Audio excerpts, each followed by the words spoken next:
Hare Krishna. Hare Krishna, welcome everyone.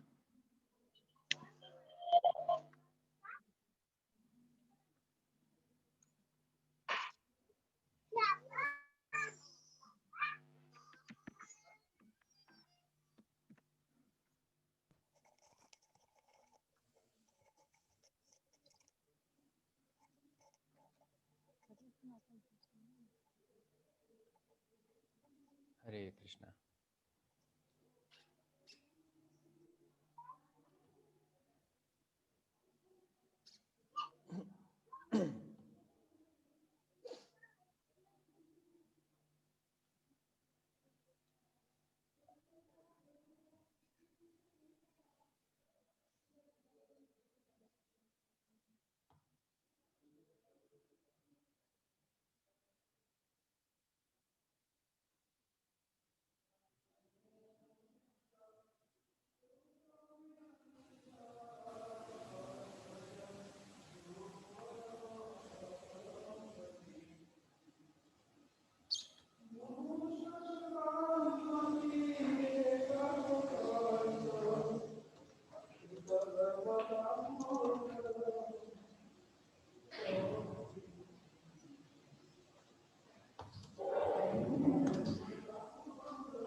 Hare Krishna.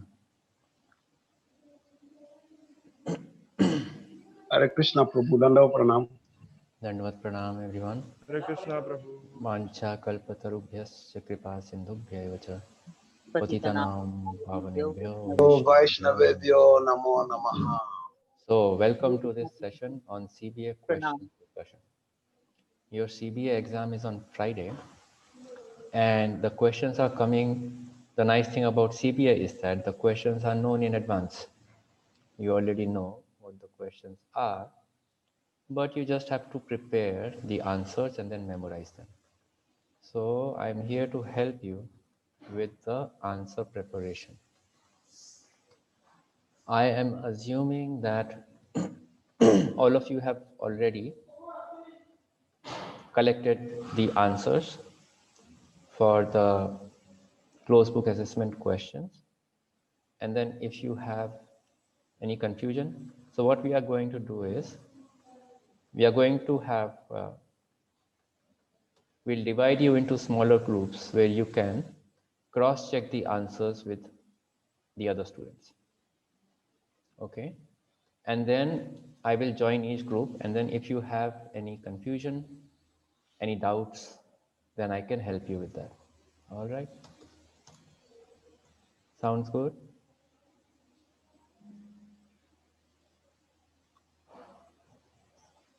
I don't hear anything. Hare Krishna Prabhu. Abhijit Hare. Prabhu. Yes.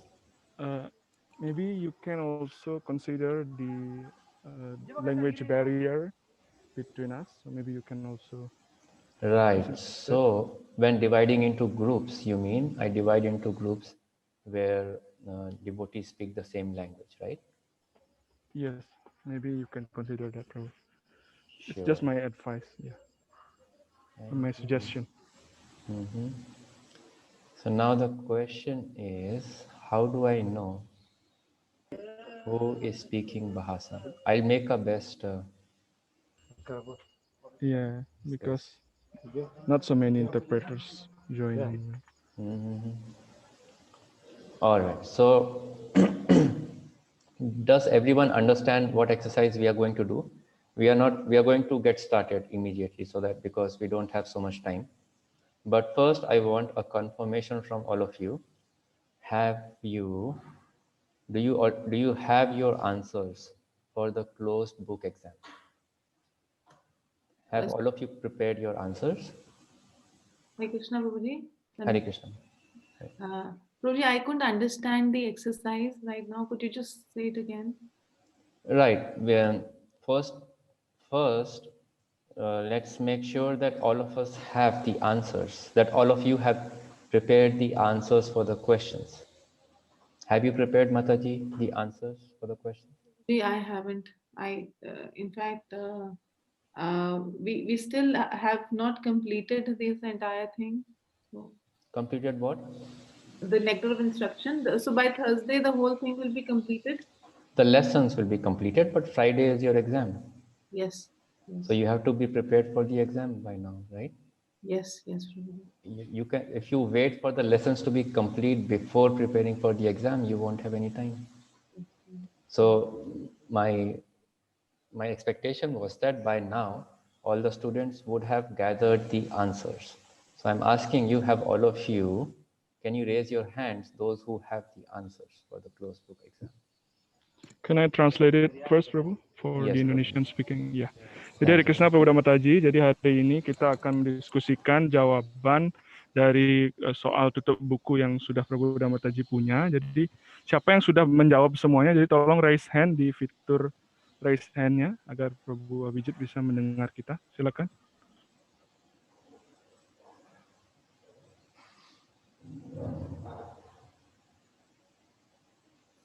Jadi para penyembah dari Indonesia yang sudah menjawab semua soal tutup buku atau close book, close book, close book, silakan angkat tangan.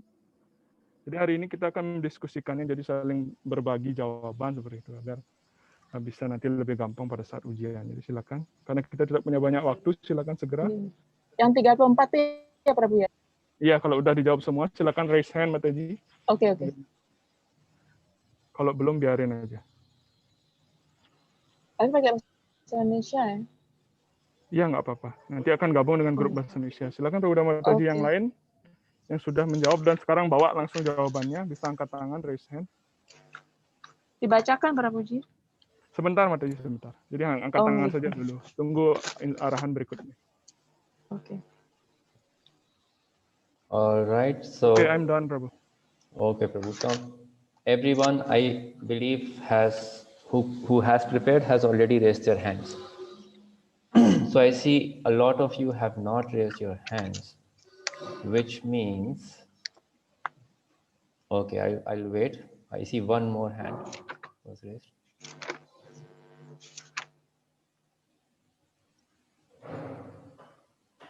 So I was expecting that by now you would have prepared the answers, because you also need some time to prepare to memorize the answers, right?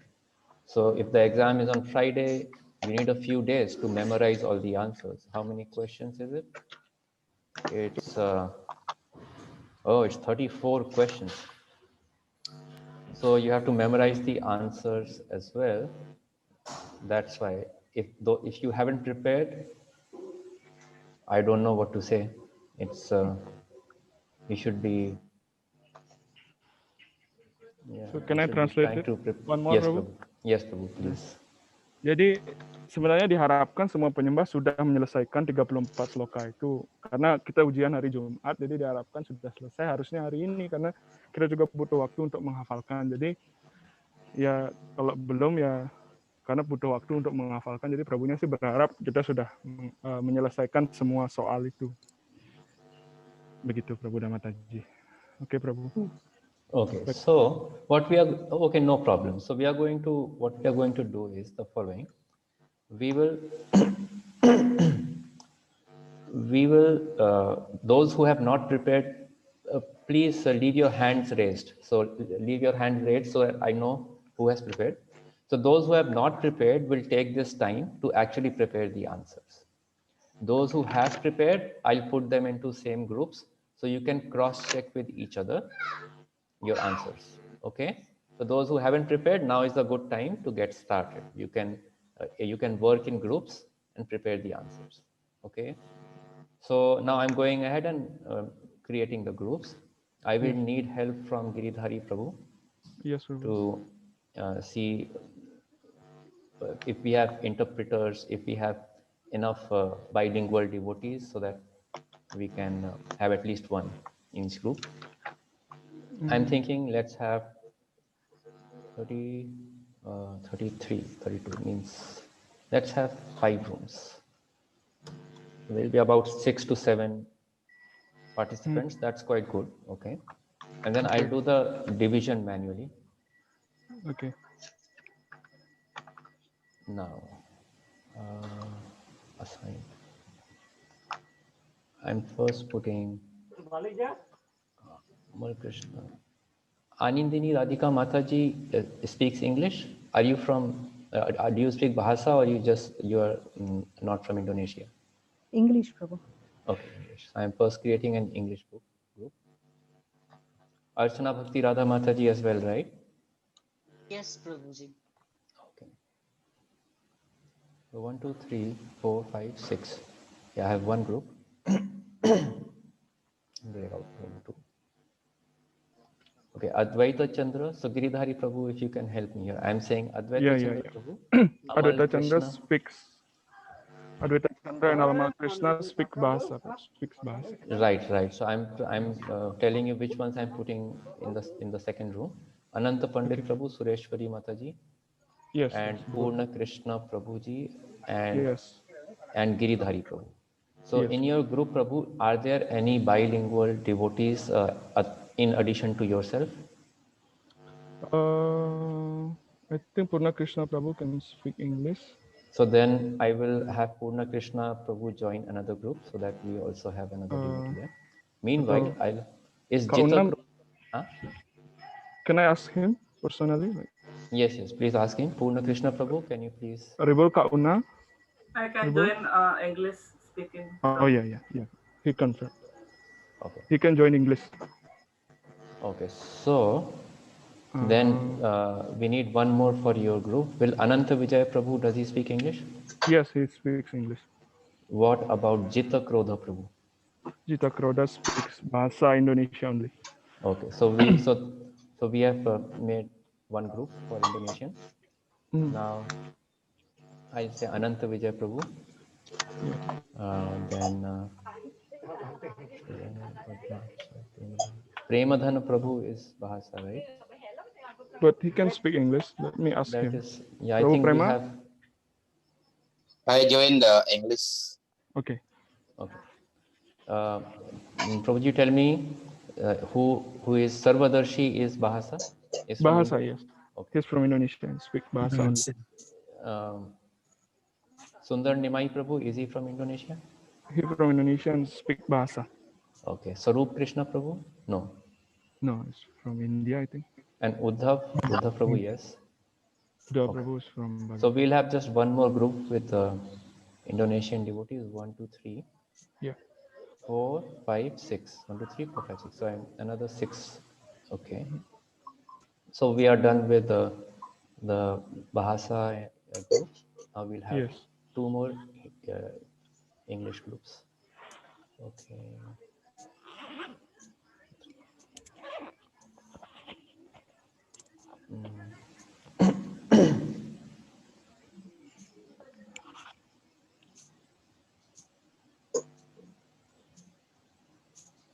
Prabhuji, who is Diya Vitari? It's his Dwibhuja Das. It's Okay. his wife's So I'll name. add him to. Okay. So I'll add him to one of your groups. Yes.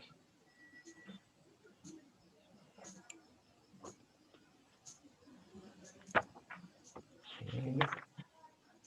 All right. And then.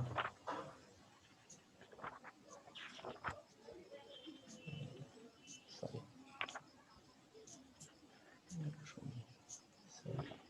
6. Okay. Yeah, but first one. Okay, we have the groups ready, everyone. Yes. And we will open the breakout rooms. Mhm. We will not close the rooms at all. So from now until 5:30, you will remain in your rooms. And after 5:30, then we can close the rooms. Okay. So now everyone will get be transferred. Will get invited to transfer to your waiting room. All Ya, right. jadi selanjutnya semua penyembah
Hare Krishna, can everyone hear me?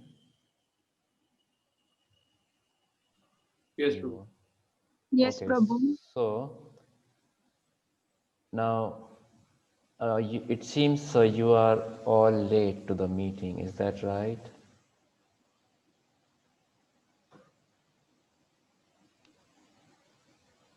I can. Yeah. So the thing is, we have already created the breakout rooms and it's based on the language. So my first request is for this meeting, please be on time because you will miss the initial part. Now I have to all over again say everything, right? In any case. So what I'm doing is, can please those who are from Indonesia raise your hands so I can assign you to the correct group.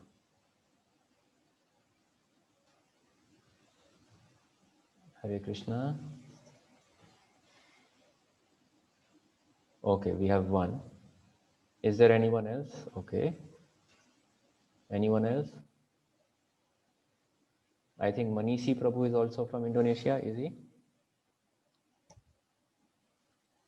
Can you please, Prabhuji, you can speak up. Can you tell me if Manisi Prabhu is from Indonesia? Hare Krishna, Uddhav Prabhu. Yes, Prabhu. Okay. So, 1, 2, 3, 4, 5.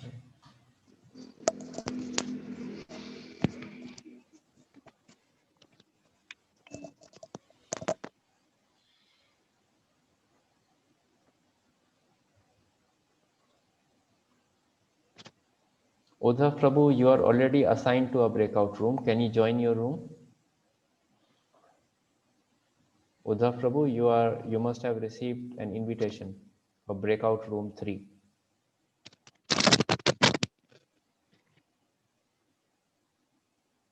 Uddhav Prabhu.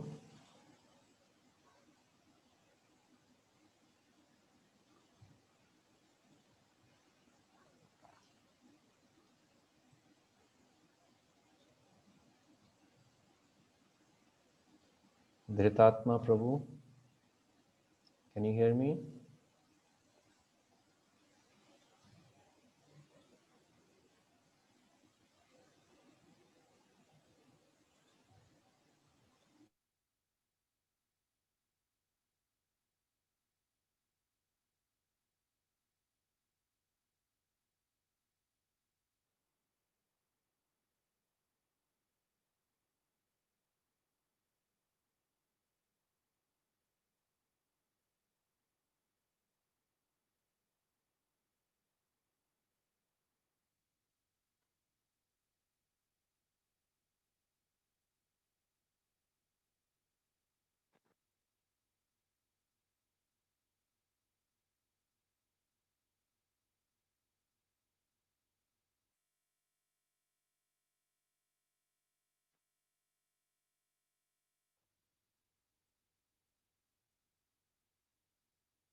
Ribal? Hare Krishna. Is everyone back? Yes, Yes, Prabhu. Okay. So what I have done is I have dissolved all the breakout rooms because I see that many people have come late and many people do not have not prepared the answer. So this group activity isn't going very well, and we are almost out of time. We have just 9 minutes before the class begins. So what I'm going to do now is I brought everyone back to the main room, and I will tell you what exactly you have to do so you understand, and then you can now go home and then do that yourself. You can do it individually, and if you know some of the devotees are from your location, you can also work together with them. Giridhari Prabhu, can you please translate? Ya, jadi kita selesaikan ini karena kita punya waktu lagi 8 menit sekarang sebelum kelas dimulai. Dan tadi kita sudah berdiskusi kenapa dibubarkan cepat, karena ada beberapa yang baru masuk dan ada beberapa yang belum menjawab. Jadi sekarang kita silakan, jadi sudah dilakukan diskusi tadi, nanti mungkin masing-masing lokal khususnya penyembah dari Indonesia nanti kita diskusikan lebih lanjut di grup mengenai jawaban-jawaban tadi kalau masih ada yang kurang tepat, dan kita bisa mulai mengerjakannya mulai hari ini. Yes, Prabhu. Okay. So for closed book questions, the questions, what you have to do is, first step is you have to find the answers to every one of these questions from the book. It doesn't depend on the lessons. You don't have to wait for the lecture to cover that chapter. The answers are there in the textbook. Okay. Jadi semua jawaban itu harus kita cari masing-masing dari bukunya. Jadi tidak harus menunggu kelasnya membahas lokal tertentu, jadi baru kita mencari jawaban, tidak. Jadi kita bisa mulai dari sekarang, jadi carilah jawaban itu di buku, baik itu di penjelasan maupun di terjemahan. Now, so let's take an example. So let's say you are preparing the answers. You come to question number 4. Question number 4 says, define Goswami. Jadi contohnya sekarang nomor 4 itu kita anggap sudah menjawab, kemudian di slokam pertanyaan 4 itu jelaskan mengenai Goswami. So what you do is you see which text is this question coming from. It's coming from the preface. Jadi pertama kita lihat dari mana pertanyaan ini akarnya. Jadi sumbernya itu adalah dari seperti pertanyaan ini itu dari kata pengantar. So you go to the preface and skim, means read the preface quickly to find where the Goswami term has been defined. Remember, the answers to these questions are directly present in the text. They are very clearly present. Jadi yang harus kita lakukan adalah baca dengan cepat itu gini Prabhupada, tulisan mengenai kata pengantar itu, kemudian jawaban ini sudah persis ada di teks itu. So now, so we went and we found that in the last paragraph of the preface, there is a sentence which defines Goswami. Kemudian hasilnya kita bisa lihat jawaban ini ada di paragraf terakhir daripada kata pengantar yang menjelaskan tentang Goswami. That sentence says, Go means the senses and Swami means the master. Jadi bisa di sana di kalimatnya dijelaskan bahwa Go artinya adalah indria dan Swami artinya pengendali. Now you simply copy that sentence. You can just directly copy that sentence word for word from the text to your notebook below the question. So that particular sentence or sentences is your answer to question number 4, exactly taken from the text. Okay.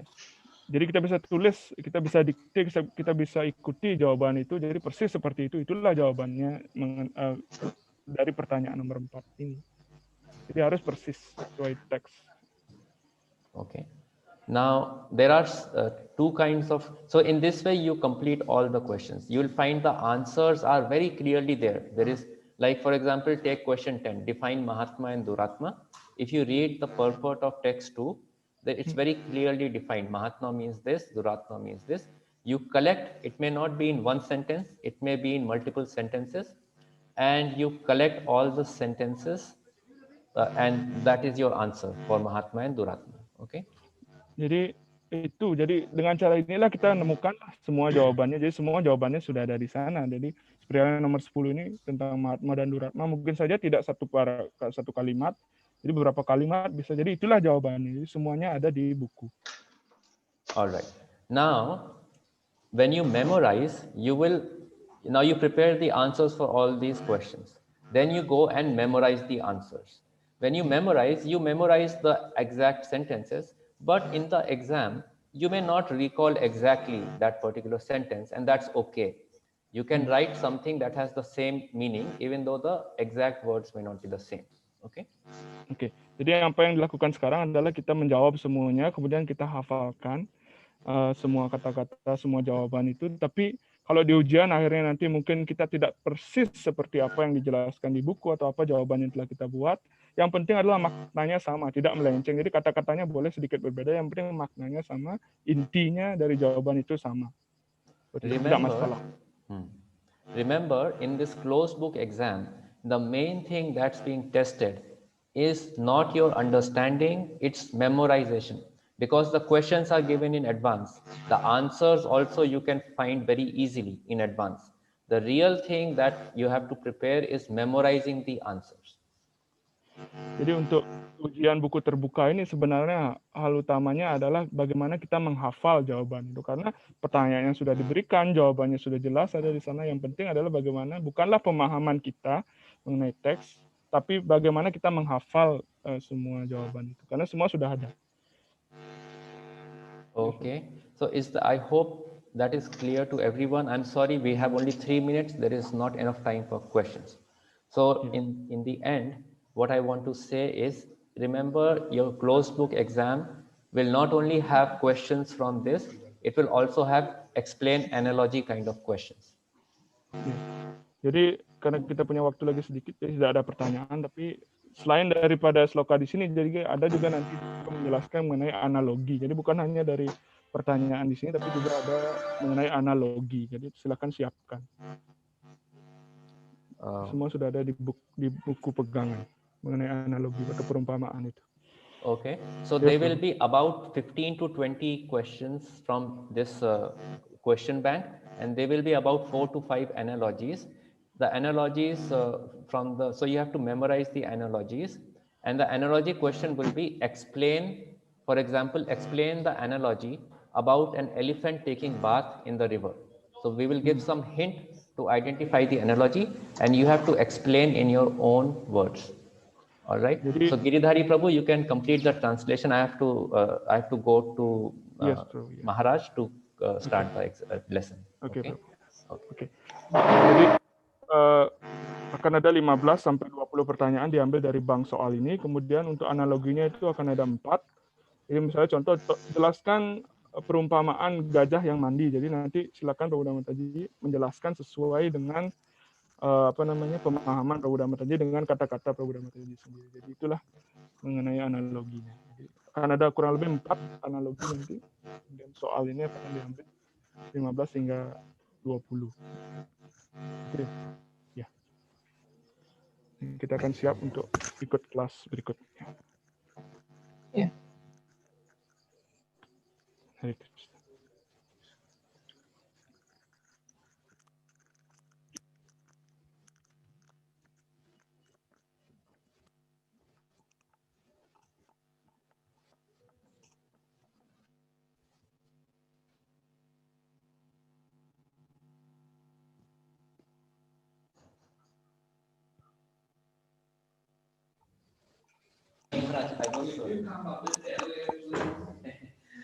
I was here. I was actually downstairs, and we already had the meeting started. The students were all there, but we were doing a close to exam session. That was getting heated. That's why. But the meeting is ready now. You can join.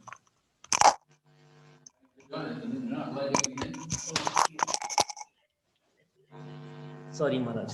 I should have called you.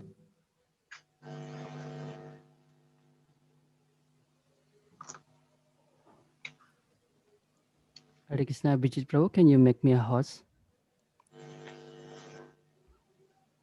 Sudama Prabhu, I think I have to relog Prabhu because I'm using my phone right now. I want to relog, so.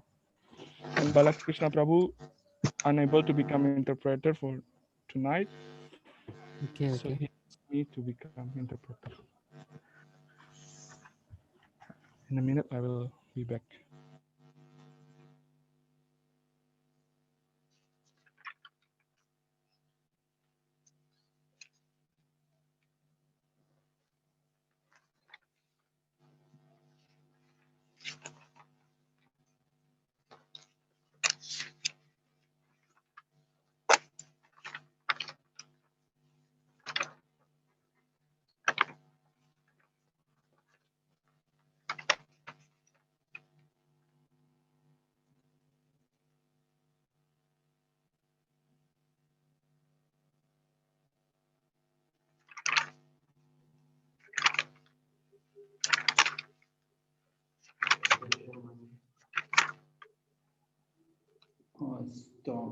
recording.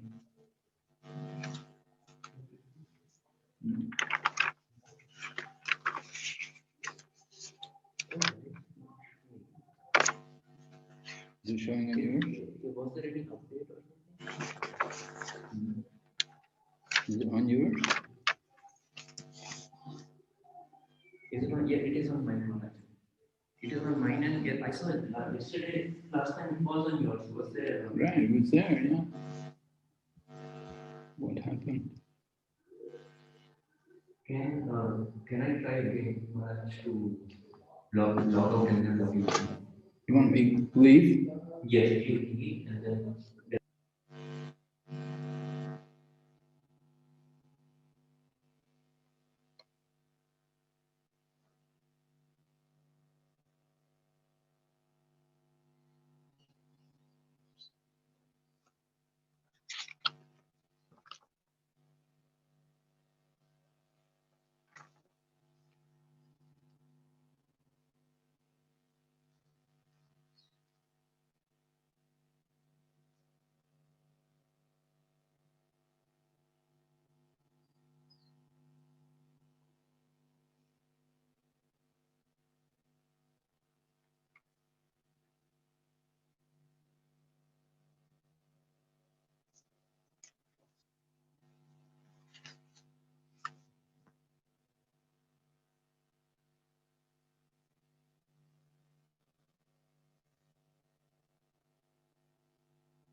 Same.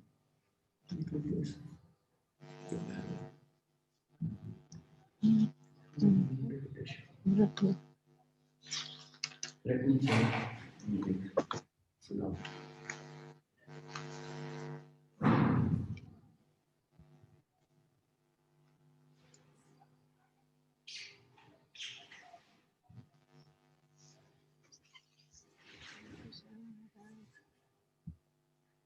Hare Krishna, Sudama Prabhu. Yeah, Hare Krishna, Bijit Can you Prabhu. hear me? Yes. Sudama Prabhu. Yeah, can you hear me? Hare Krishna, Prabhuji. I cannot hear you, Prabhu. Sudama, maybe you are muted. Something wrong. Okay, can you hear me right now, Prabhuji? Prabhu, I cannot hear you. Oh, yes, now I can. There was some problem with my headphone. Okay, I was leaving my. Yeah. So, Sudama Can you Prabhuji, pause, Prabhu? how do I? You're signed as Sudama. Yeah, Mayapur Institute, another account. I do not see you, Prabhuji. Mayapur Yeah. Institute. I'm Mayapur Institute. I'm using Institute account. Okay. I think you should rename first, Prabhu. Rename. Should I rename it? Okay, I made you co-host, Prabhuji. I'm not able to make a interpreter if you make me co-host. I'm going to make you host, Prabhuji. Okay. Then please make me the co-host. Yeah, yeah, sure.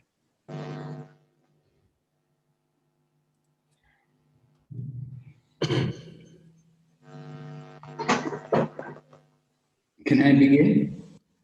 Maharaj, I have to ask Sudama Prabhu, Maharaj's language interpretation option is not showing. Oh, yeah, yeah. I'm starting right now. Okay. Sudama Prabhu is going to start. Thank you, Prabhuji. I'll give back. Okay. Okay, I'll click to English.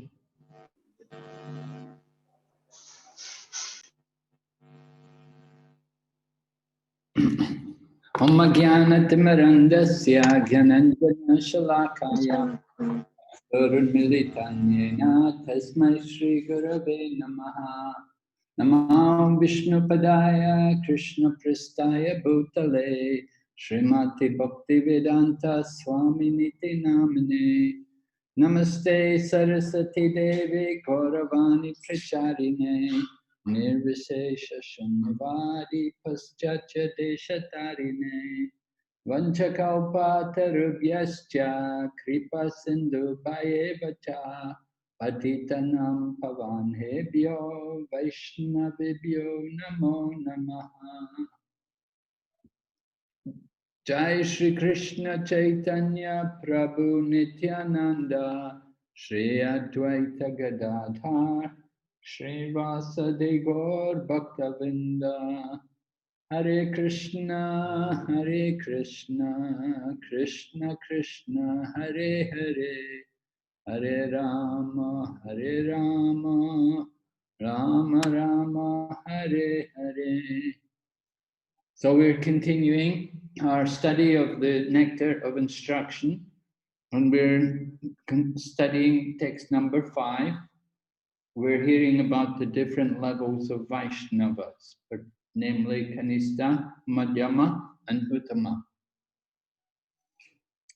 And in the previous class, we were discussing about the vision of the different devotees, particularly how Kanista devotee, his vision will be simply, who remembers what is the vision of the Kanista devotee? Radha Kishori Mariji. Please accept my humble obeisances. A devotee sees the deity in the temple as Krishna, and he's unable to see Krishna in other devotees. So he just respects Krishna in the temple, but he doesn't know how to deal with devotees. Yes, right. Thank you. Right. He simply sees his vision is limited to the deity in the temple. So he has always reverence and respect. He's a devotee. The Kanista devotee is a devotee. He's initiated. He's chanting the holy name. But he has very little knowledge of the Krishna conscious philosophy. So his understanding is limited to simply seeing the deity. However, there are Madhyama devotees, more advanced devotees, and they have a different vision, right? They've described here expanded vision. All right, who would like to tell me what is the vision of the Madhyama devotee? All right, can I try? Yes, please. The Madhyama Adhikari is a devotee who worships the Supreme Personality of Godhead first, as the higher subject of. He makes friends with the Lord's devotees. He is merciful. He makes friends with the Lord's devotees. Yeah. He's merciful to the ignorant, and he avoids the envious by nature. Yeah, we don't describe him so much as ignorant, but he's merciful to the innocent. Okay, Maharaj. The innocent, those who are genuinely inquisitive and willing to hear, then he gives mercy to them. Okay, Maharaj. But those who are atheistic and who are blasphemers, he avoids them. He avoids them, right? Thank you. Right. So this is a madhyam. So how is it described in the verse? How does Rupa Goswami describe? How should we deal with somebody who simply chants the holy name?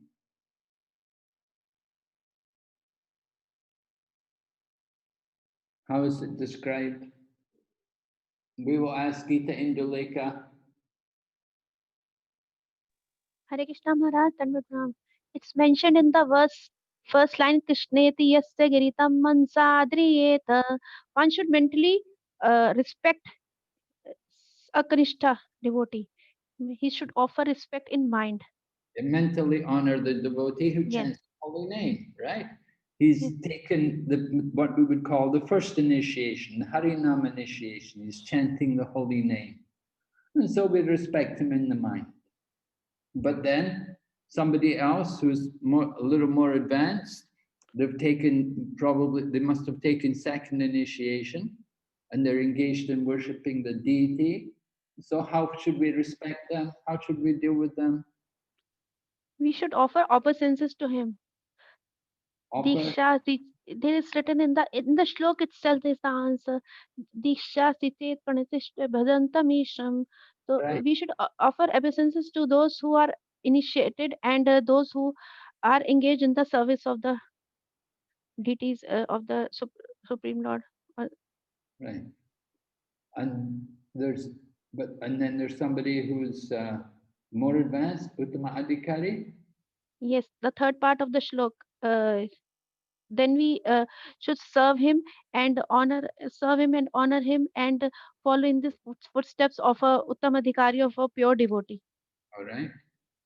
Okay.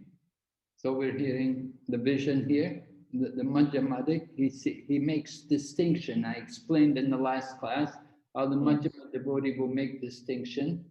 But on the highest level, the most expansive vision, Uttama Adhikari, who will we ask? Who would like to tell us about that? What we got? Huh? We got some devotee like to tell us about the vision of the Uttama Adhikari? Who? Ananta Pandit. Going to tell us the vision of the Uttama Adhikari. Hare Krishna Maharaj, Dandavat Pranam. Ya Uttama Adhikari, ciri-cirinya adalah selalu berpikir tentang Krishna, membuat cara-cara untuk menyebarkan nama suci Krishna, dan ya mengerti bahwa satu-satunya urusannya adalah mengajarkan kesadaran Krishna di seluruh dunia.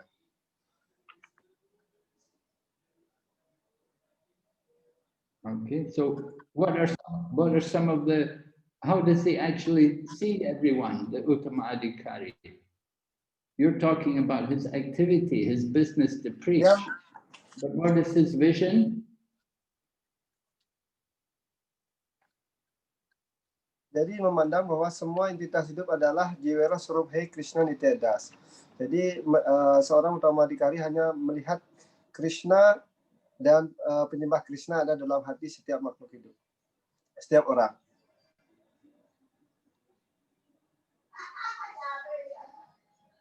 In the heart, okay. So he sees everyone already engaged in some kind of service. Yes. Right. Has everyone seen my PowerPoint? Can I see it? Yes. There? Okay, cool. It's not in slideshow. Right, I'm just going to put it in slideshow now. Yeah. Okay. How does this thing go up? Yeah. I'll just click here. Oh.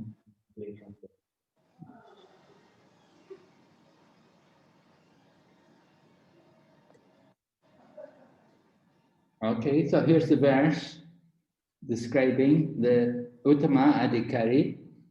A person advanced in devotional service sees everything. It sees within everything the soul of souls, Krishna. Consequently, he always sees the form of the Supreme Personality of Godhead as the cause of all causes and understands that all things are situated in him. This 11th canto, Srimad Bhagavatam, 2nd chapter, verse 45, describing about the Uttama Adhikari. The qualification for seeing Krishna everywhere, we mentioned before. What's the qualification? Love of Krishna, right? When the eyes are full of love, then we will see Krishna everywhere in the heart. Prabhupada quotes. Premanjana Charita Bhakti Vilochan. Right? The pure devotee sees Krishna in their heart of hearts with the eye of devotion, tinged with the salve of love. So that is pure love. So 3 levels of Vaishnavas. Lord Chaitanya Mahaprabhu instructed the people in Kulinagram, 3 levels of devotees, describing how they chant the holy name. One is chanting Hare Krishna mantra. Anybody who's chanting, understood to be a Vaishnava. Therefore, as Gita Indulekha Mataji said, should offer all respects to him. Because even if we chant only one time, okay, well, it's chanted, we offer our respects to him. But a person who is always chanting the holy name of the Lord is considered first-class Vaishnava. Our duty is to serve his lotus feet. Bhaktisiddhanta Saraswati says, any Vaishnava constantly chanting the holy name should be considered to have attained the second platform, meaning Madhyam Adhikari. Such a devotee is superior to a neophyte who has just learned to chant the holy name. A neophyte devotee simply tries to chant, but the Madhyama devotee, the advanced devotee, is accustomed to chanting and takes pleasure in it. This is a sign that he's actually not Kanista. He's taking pleasure in the chanting of the holy name. An intermediate devotee, Madhyam, is greatly attached to chanting the holy name. By chanting, he's elevated to the platform of love. If one chants the holy name of the Lord with great attachment, he can understand his position as an eternal servant of his spiritual master, other Vaishnavas, and Krishna himself. Thus, the intermediate Vaishnava considers himself Krishna Das, Krishna's servant. All right. And this is quoting from Jaiva Dharma, Srila Bhaktivinoda's book, to the topic of second cat, the friendly attitude of the Madhyama Vaishnava he adopts towards the fellow surrendered devotees of the Lord. Those who are blessed by Shuddha Bhakti. So we said this is one of the characteristics of the Madhyama devotee, that they like to they will be very friendly in their dealings with the devotees.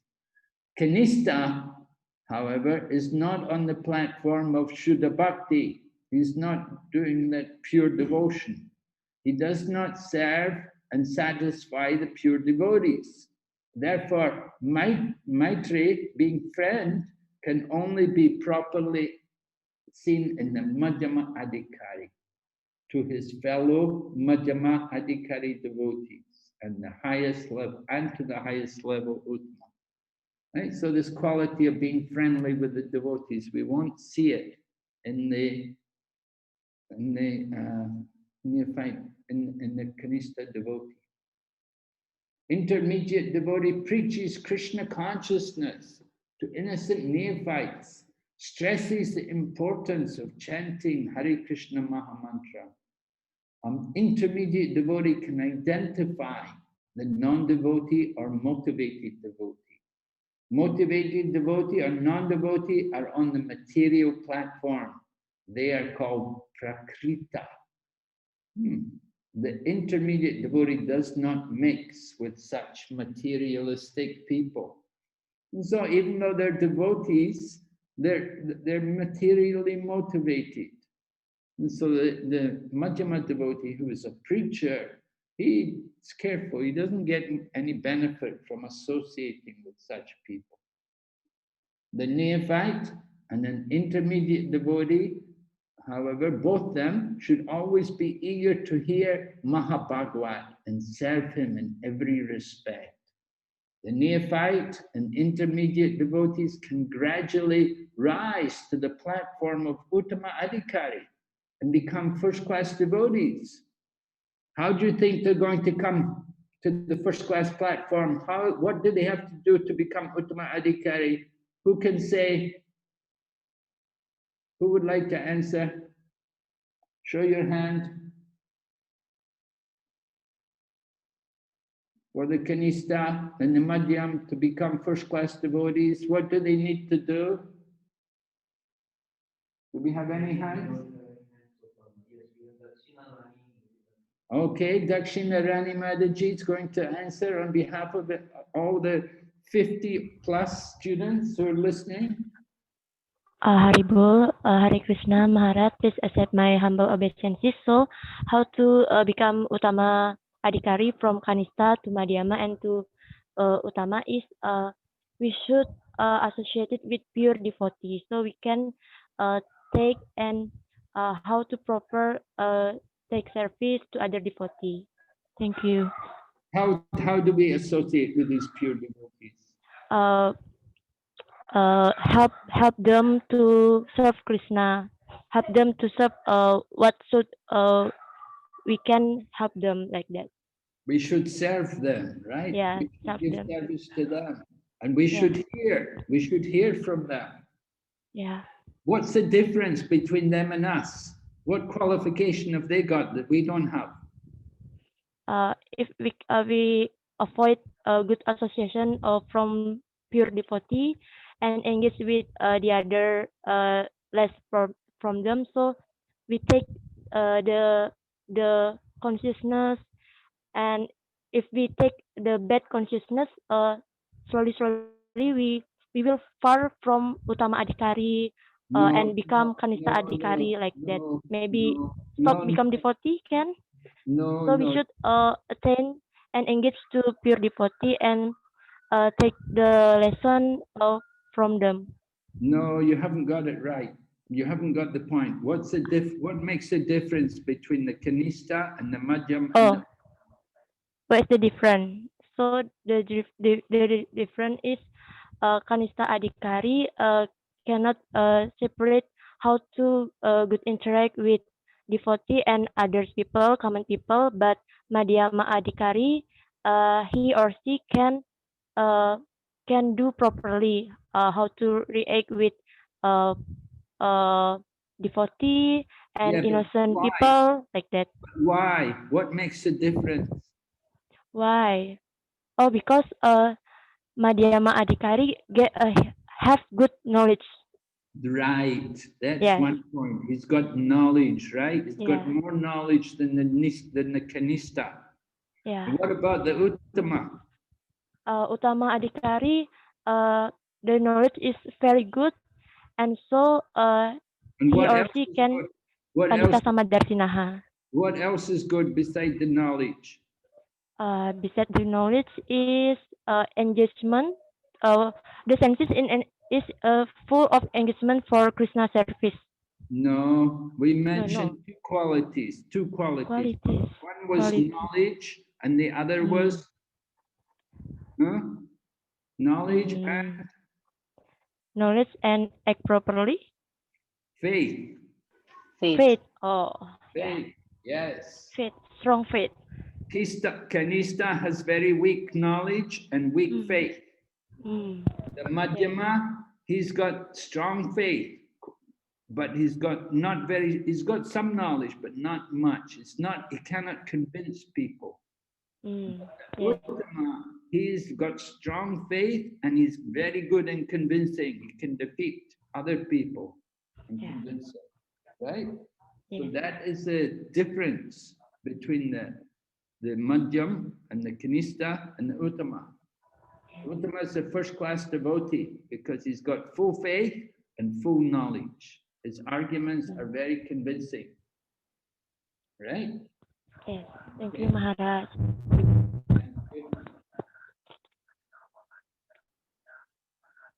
All right. From the Chaitanya Charitamrita, Sri Chaitanya Mahaprabhu said, a first-class Vaishnava is he whose very presence makes others chant the holy name of Krishna. Right? Just by seeing that, you want to chant the holy name of Krishna, right? From the purport, with great love and affection, the Mahabhagavat observes the Supreme Personality of Godhead, devotional service, and the devotee. He observes nothing beyond Krishna, Krishna consciousness, and Krishna's devotees. Mahabhagavat devotee knows everyone is engaged in the Lord's service in different ways. He therefore descends to the middle platform to elevate everyone to the Krishna conscious platform. So Prabhupada is describing how the Mahabhagavat, the person on the topmost platform, the Uttama Adhikari, he sees everyone engaged in Krishna's service in different ways. And so he thinks they're already serving Krishna. So he wouldn't preach. So he has to come down to the middle platform. He has to become the Madhyama devotee, and then he thinks how to elevate everyone to Krishna conscious position. So this is what happens. Someone like Srila Prabhupada, he's a Mahabhagavat, Uttama Adhikari, but he comes down to the Madhyama platform to go out to preach, to distribute Krishna consciousness. And Srila Jiva Goswami describes, a Mahabhagavat sees every living entity as a pure soul. Such a Mahabhagavat still experiences special ecstasy and other symptoms upon meeting another Vaishnava. This is a symptom of his love for Krishna.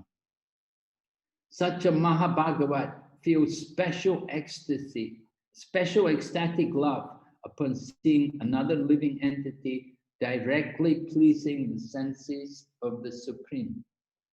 So Jiva Goswami is pointing out, someone may be on the topmost platform, but it doesn't mean he will treat everyone exactly the same. Although he sees everyone serving Krishna in different ways, he knows there are certain devotees who are directly pleasing the senses of Krishna, and they will take special pleasure in meeting with a devotee like that. They see other people, you know, somebody's a karmi, he's also serving Krishna in another way. And so he sees they're serving Krishna, but he's not going to feel any ecstasy in seeing them. And so this is from Srimad Bhagavatam, again, all in 11th canto, 2nd chapter, described there. Now, again, coming back to Chaitanya Charitamrita, where these different levels of devotees are also discussed. Mahabhagavat can turn a living entity from abominable material life to the Lord's service. This is the test of a Mahabhagavat. Although preaching is not meant for a Mahabhagavat can descend to the platform of Madhyama Bhagavat just to convert others to Vaishnavism. Right? Somebody who is Uttama, he doesn't need to preach because he sees everybody already serving Krishna. So they just do their bhajan, they just do their chanting, they just stay in the holy dham. But when they come down, when they descend to the Madhyama platform, then they want to make others devotees, to convert people to Krishna consciousness. And then Prabhupada writes, actually a Mahabhagavat is fit to spread Krishna consciousness, but he does not distinguish where Krishna consciousness should be spread from where it should not. He thinks everyone is competent to accept Krishna consciousness if the chance is provided. So this is a Mahabhagavat on the topmost platform. They think everyone can take Krishna consciousness. So they can go anywhere. They will see Krishna consciousness can be introduced everywhere. It's nothing separate from Krishna. So just to summarize these points, how to associate properly. Remember this verse, text number 5, is about how to associate, because we heard about the different loving exchanges in number 4. So number 5 is telling us how to apply the loving exchanges. All right? Rupa Goswami is giving guidelines in text number 5 for the Madhyama Vaishnava. As we heard Gita Indulekha Maharaji say, one should mentally honor the devotee. Who is that? Who should mentally honor? The Madhyama Vaishnava. He should mentally honor devotee who chants the holy name. He should offer obeisances to a devotee who's taken initiation and is engaged in worshipping the deity. And he should associate with and faithfully serve the one who is advanced and fixed in devotional service and does not criticize anyone. So Rupa Goswami writes, a Madhyama should mentally honor. Manasat Krishnanam Charitadi Sitap. Alright, this one. Mentally honor a devotee who chants the holy name. Krishneti Yashagiritam Manasadriyeta. Right? This is the verse. Mentally honor. And then offer humble obeisances. Dikshati Pretanati Bischa Pajantamisham. Offer humble obeisances, Pranati Bish, to the devotee who has undergone spiritual initiation, Diksha, and is engaged in worshipping the deity, Bhajantam Isha, and associate with Apsiti Sangalabhya and faithfully serve Sushrushaya, that pure devotee who is advanced in undeviated devotional service, Bhajanya Vijnanam Anya, and whose heart is completely devoid of the propensity to criticize others. Ananya Nindati Shunya Redam, right? Criticizing others. That offense comes about due to idle talk, prajalpa. We start to criticize. And so the advanced devotee, he doesn't waste his time in idle talk. So he won't blaspheme, he won't criticize others. Why? Because he's so busy chanting the holy name, reading scriptures, trying to preach Krishna consciousness, thinking how to spread the Krishna consciousness movement and how to get people to chant the holy name, how to give the holy name to others. So he's absorbed in these ways. So Rupa Goswami describes how the Madhyama should associate, but in Srimad Bhagavatam, it seems a little different, but it's pretty much the same. Srimad Bhagavatam, 11th canto, describes the Madhyama devotee should worship Krishna as the highest object of love. Ishwari, right? We said offer the love to the deity or to Krishna in his different forms, different incarnations. Make friends with the Lord's devotees. Have friendly dealings with the devotees. Be merciful to the ignorant. They put ignorant here. Yeah, I prefer it to be innocent. And avoid those who are envious by nature. Okay, so this is the vision of the Madhyama Adhikari from Srimad Bhagavatam. Right?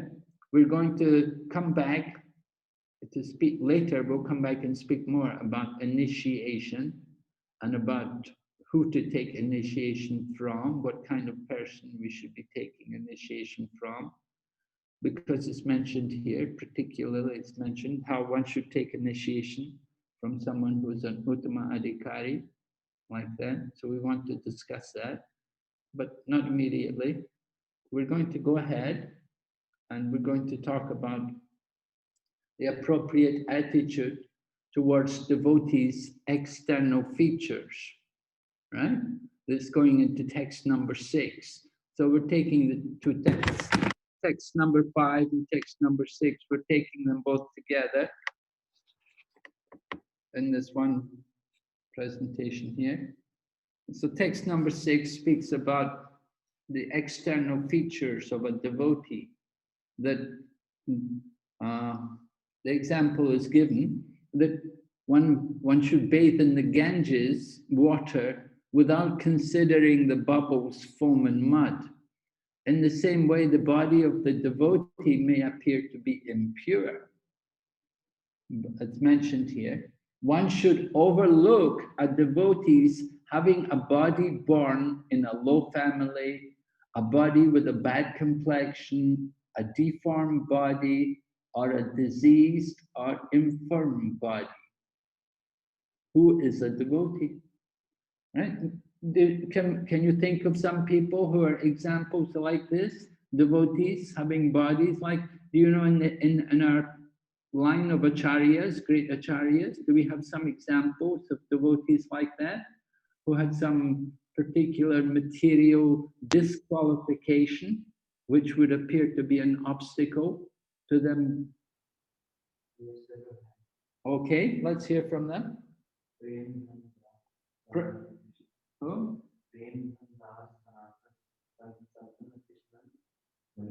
Just one word. Premadan.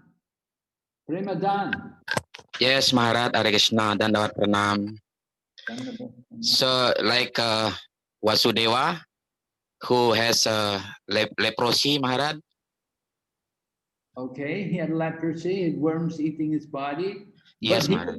he was born in a Brahmana family. He was a Brahmana. Okay. Right? He wasn't by birth, he maybe had a disease.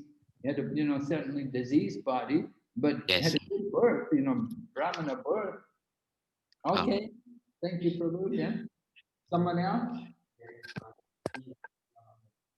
Anandini Radhika. Srila Haridas Thakur. Yes, why? He born in a Mlecha family. Yeah, he's born in a Malecha family. Right. He was born in a Malecha family. He could not go into the Puri temple. He could not see the Lord Jagannath. But Lord Chaitanya made him the Acharya of the holy name. Yes. Thank you. Someone else? Manishi Prabhu. Hare Krishna Maharaj, Dandawat Pranam. So the others personality like Rupa Sanatan, Salabega. Well, he was born in a Muslim family. Who? Salabega, Rupa Sanatan as well. Oh, Salabega, okay. He was born in a Muslim family. He's not very well known. Yes, but Rupa and Sanatan, you said Rupa and Sanatan. What was their disqualification? Manisi? Yes, he was born in the... What was the disqualification of Rupa and Sanatan? I think he is born in Muslim family, Maharaj. Rupa and Sanatan were not born in Muslim families. They were born in Brahmana families. Okay, Maharaj. What did they do? Why could they not go into the temple? Someone? I think because he was work in a Muslim kingdom, Maharaj. Yeah, because they became employees, they became engaged in the service of the Mohammedan ruler, the Nawab Hussein Shah, and he gave them both Muslim names, right? They became Dabir Kas and Shakara Malik. And so they got these Muslim names, and they were practically Muslims. They were living, associating with the Muslims regularly. Because the Muslims had engaged, the Nawab had engaged them in his service to rule the kingdom. He saw they were very expert, very good qualities. So he made one of them the prime minister and the other one the chancellor of the exchequer. So he gave them big positions in his government, honored them with the Muslim names. So when they became devotees, they came to Lord Chaitanya. They, although they had a good birth and born in a Brahmana family, they'd lost their caste by taking service in the Mohammedan government. Yes, okay. Yes, so, but we're reading Rupa Goswami's book, and we're saying we're Rupanugas, we're following Rupa Goswami.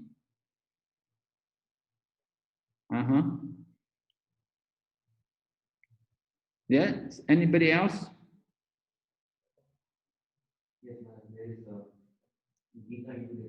Gita Indulekha Maharaji.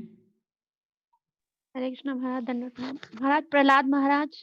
He was born in a demonic family and a son of Hiranyakashipu, who was always against the Lord, and Bali Maharaj also. He too was. What kind of family they were born in? Bali Maharaj was also he was also in Prahlad Maharaj family. He was also born in demonic family only. But both of them surrendered to God. What kind of family were they born in? In the family of demons, Hiranyakashipu, they were under the sons of Prahlad Maharaj was son of Hiranyakashipu, and his Prahlad Maharaj's grandson is Bali Maharaj. So both are in demonic family, but both of them are great devotees, and one is Bali Maharaj is we say for Achara of Atnivedanam, and Prahlad Maharaj is from Smaranam. All right. So they were born in the demonic family, the Asuric birth. Their family, they came in the family of the Asuras, but they were great devotees. Okay. Anybody else too? Hare Krishna. Yes. Hare Krishna Maharaj. Ananta Vijay. Hare Krishna Maharaj. Dandavat Pranam. Yes, there are some example devotee of Lord Krishna or Vishnu, like this elephant. Gajendra. Yes, Gajendra Maharaj. Okay. And then also Hanuman. Hanuman is born like monkey. Yes. Okay. Very good. Yeah. Animals also. Yes. Okay. Thank you. Huh? Jyoti Radha. Hare Krishna Mataji. Hare Krishna Maharaj. Hare Krishna. Maharaj Vasudev Vipra, he was the great devotee of Lord Chaitanya. He had pus all over his body, but Chaitanya Mahaprabhu hugged him and gave him beautiful body after that. Well, we had that example already. That was the first example. Yeah. Uh-huh. Dinavatsala. Hare Krishna dan Dawat Pranam Maharaj. Contohnya seperti Narada Muni, ibunya adalah seorang pelayan dari para Brahmana.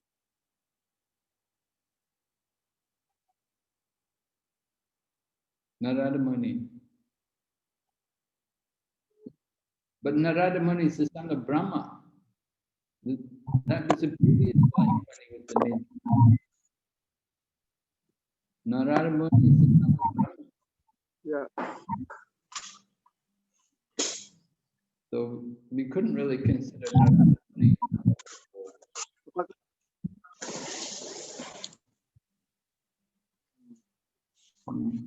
Yes, somebody else. Baik, sama seperti Haridas Thakur, sebelumnya kan juga beliau adalah Dewa Brahma sendiri.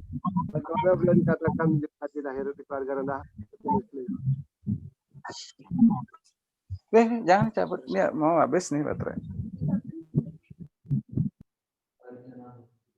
Well, Haridas Thakur, he was born in Mohammedan family. We're not looking at his previous birth. We're talking about Narada Muni's this birth. Yeah, previous life, we're all so many things. We don't know where we're coming from. But anyway. Huh? Oh. Okay, Maharaj. Archana Radha Mataji. Hare Krishna Maharaj, Pranam. Maharaj, Vamsi Das Babaji Maharaj, he was born in a fisherman's family. Oh, okay. And Jahanava Mataji and Ganga Mata, they were women. Okay. Okay. Yes, Prabhu. Yes, Maharaj. Ganga Mata, Goswamini, women's body. Yeah. Okay, so many examples are there, right? Thank you very much for all your participation. Yeah, many examples, devotees having a body born in a low family, bad complexion, deformed body, disease, infirm body. Sometimes our bodies are very ugly, You know, but it's not really, that's not a barrier to our Krishna consciousness. There's a pastime, there was this one devotee, Astabhakra Muni. He had a very twisted, deformed body, and he came to the spiritual assembly. There was to be an association of all the devotees. And when he appeared, some people were laughing at him. And so he simply said to them, he said, oh, I thought maybe I've come to the wrong place. I thought I was coming to a spiritual assembly. You know, on the spiritual platform, we don't look at the external symptoms. We don't look at the material body. We don't consider these circumstances. That's not how we judge a person's spiritual advancement. And we often tell people, you don't judge a person's advancement just because he wears saffron cloth, or just because he has a shaved head. He may wear the dress of a devotee. That doesn't make him a devotee. We have to see the proper behavior, the internal characteristics of the devotee. So the principal characteristic of a devotee, we put here on the slide, surrender to Krishna and his name. That is the important characteristic for a devotee. We want to see that quality, that somebody's really surrendered to Krishna and he's really taken shelter of the holy name. All the secondary characteristics, they were described by Lord Chaitanya Mahaprabhu when he met with Sanatana Goswami. So Sanatana Goswami, he was coming from his Muslim background. And another time he came to meet Lord Chaitanya in Jagannath Puri. Sanatana came after traveling through the forest, and he drank some impure water, and his body had become very diseased. And he had many sores all over his body, which were producing a lot of fluid oozing from his sores. But Lord Chaitanya came. When Lord Chaitanya saw him, Lord Chaitanya embraced him. And Sanatana Goswami felt so bad about it. He thought, oh no, Lord Chaitanya is touching my diseased body. But Lord Chaitanya didn't feel any problem. Lord Chaitanya told Sanatana, no. He said, that's only external. Lord Chaitanya gave the example, just like a baby may pass stool and pass, the waste products coming from the body of the child, but it's not a problem for the mother to clean the child because the mother has love of the child. The same way, Lord Krishna loves his devotees, and he doesn't consider their physical condition. All right, so Srila Bhaktivinoda states, if one has the principal qualification of surrender to Krishna, but doesn't have all the secondary qualifications to the full extent, he's still a devotee. As one continues chanting, the secondary qualifications eventually fully manifest. A Vaishnava may be criticized on 4 counts, right? How do people criticize Vaishnavas? Who remembers? What kind of aparad, what kind of offenses? How do we offend people? Anybody know? Any hands up? Yeah. Ananta Pandit, Prabhu, how do we criticize people?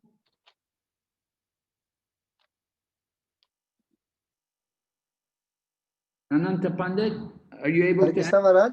Yes. On what basis do we criticize people? How do we offend them? Menyalahkan dasar rasa iri. Rasa iri, habis itu dia lebih... Envy of what? Why kekayaan, ketampanan, pengetahuan. So, but you can't criticize someone just because they have wealth and good looks. We make I don't think that's quite the idea. Maybe another person, another devotee can explain, Maharaj. Yes. Right. It mentioned here. Oh yeah. We give four reasons usually why we criticize people. One may be basis of their birth, that by birth they're low caste. We may say, oh, this person very low caste. He's not a Brahmin. He's not twice born. He's a Malecha. He's a Yavana. He's a Sudra. Like that. So if we criticize someone on the basis of birth, this is not proper. We may criticize them on the basis of some sins or faults which they did before they became devotees. That's also not proper. That maybe in the past somebody did something very bad, maybe they stole, like Mugrari, he was a hunter, he was killing animals. So can we criticize him that, oh, he was a hunter? But no, he took up the chanting of the holy name, he became a great devotee. We cannot criticize him on the basis of his past. And someone may do something unpremeditated, accidentally. He does something sinful, just one time, but it was an accident and he didn't, it was a little careless, you could say. So we shouldn't criticize someone for that. And someone may even have traces from their past of their sinful activity. So these kind of reasons, we said, this is not proper to criticize people. We say they are insubstantial grounds for criticism of a Vaishnava. Even these conditions may be there in the devotee, they're not substantial, it's insubstantial, it's not enough to criticize one. We shouldn't criticize someone for that. If we criticize him, then we are involved in sadhu ninda. Sadhu ninda means blasphemy of a devotee. And by blasphemy of a devotee, we make Krishna angry. So we want to be very careful how we speak about devotees. A nice example is given here. Raghunath Das Goswami. Now Raghunath Das Goswami also was not born in a Brahmana family. And he was born in a very, very wealthy family, very, very wealthy family. So wealthy that his father and his uncle, they were maintaining all of the Brahmanas in Bengal. But Raghunath Das, and they had Raghunath Das married to a very beautiful young woman, but he didn't want it. He didn't want the beautiful woman and he didn't want the money. And he left it all behind to come to Lord Chaitanya.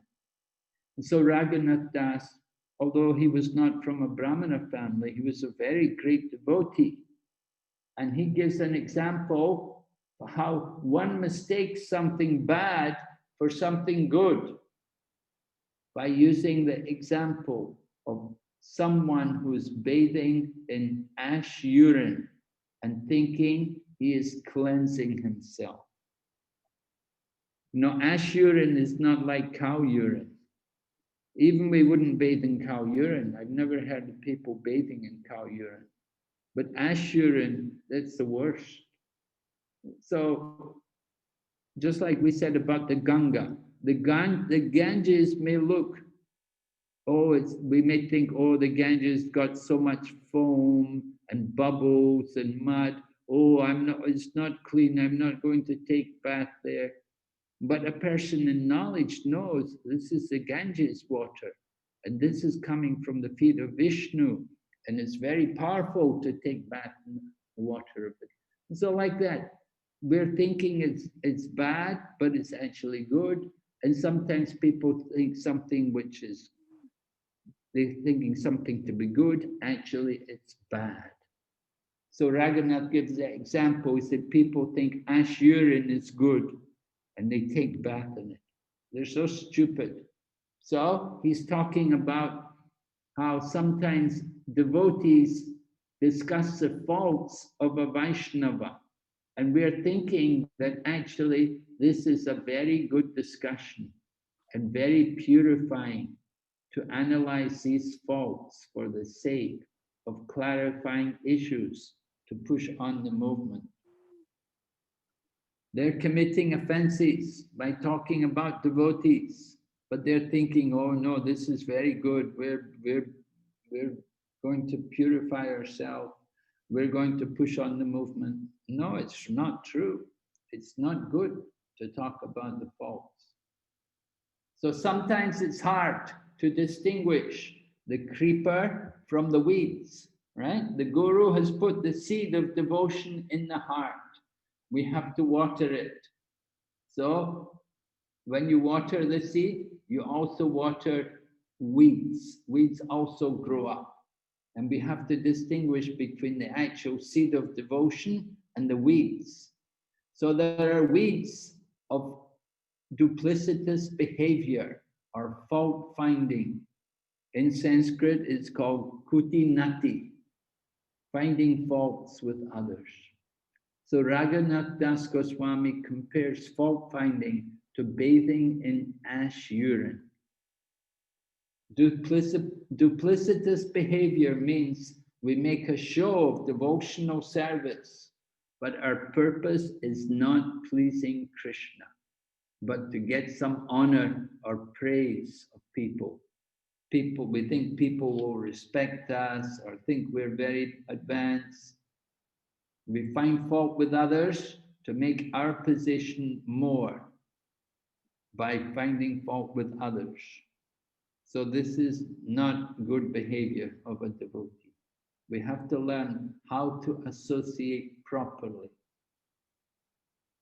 So Prabhupada writes, text number 6, the purport of Nectar of Instruction, that one is forbidden to observe the activities of a pure Vaishnava from a material point of view. For the neophyte, especially, considering a pure devotee from a material point of view is very injurious. One should therefore avoid observing a pure devotee externally, but should try to see the internal feature and understand how he is engaged in the transcendental loving service of the Lord. In this way, one can avoid the pure devotee from a material point of view, and thus one can gradually become a purified devotee himself. So Srila Prabhupada is guiding us here on this very important instruction of the Upadeshamrita, that we should not judge people simply on the basis of their external features. You know, when we think, oh, that person, he doesn't look like a good devotee. And we saw how Gadadhar came to meet Pundarik Vijayanidhi. When Gadadhar first came, he had heard from Mukunda, great devotees coming. And so Gadadhar came to see Pundarik Vijayanidhi. And when he saw Pundarik Vijayanidhi, he thought, oh, he's a materialist, because Pundarik Vijayanidhi was quite wealthy.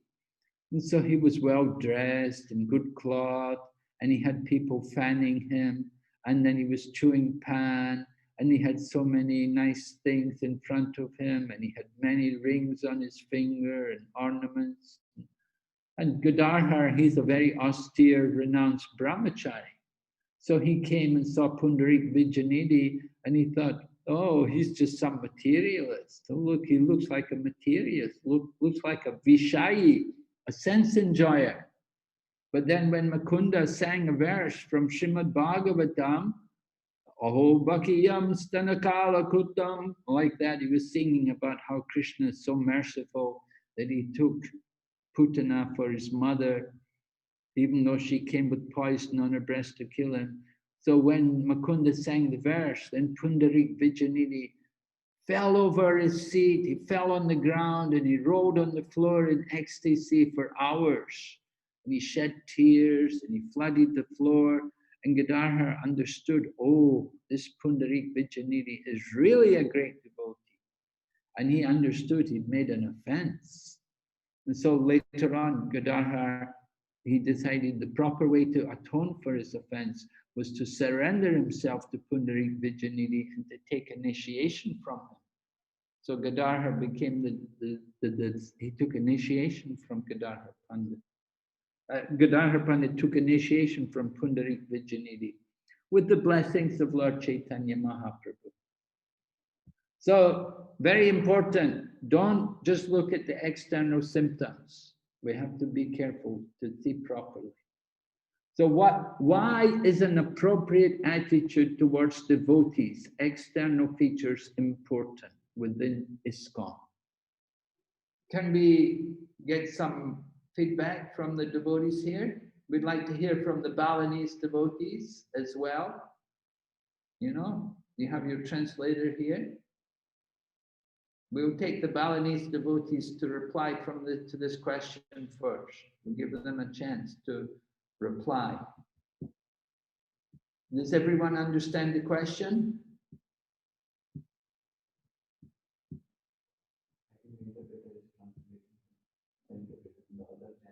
Mm-hmm.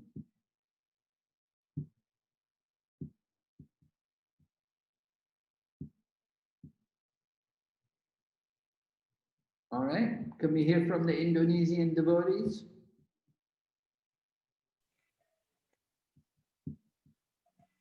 Sikap yang itu penting.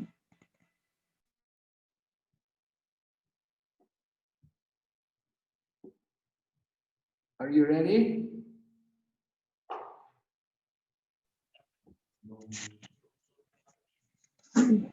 Memberikan pamit-pamit ladang.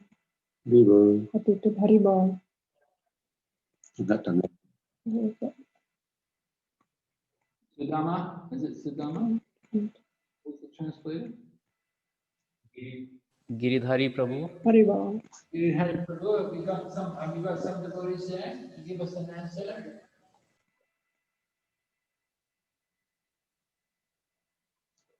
Well, here. Karena itu ada busana etika tuh penting, etika busana Waisnawa itu ada etika. What's the name, Maraji? Who's speaking? Kali Parwati lah. Haribol. Haribol. Okay. Bhagavati. Haribol. Parwati. Ya, apa gitu. Ya, Hare Krishna. Sikap nampak luar penyembah itu sangat penting karena merupakan satu etika sikap terhadap orang luar itu, karena etika Waisnawa itu megang peran penting karena etika itu merupakan busana seorang Waisnawa. Seperti itu, Prabu. Mm-hmm.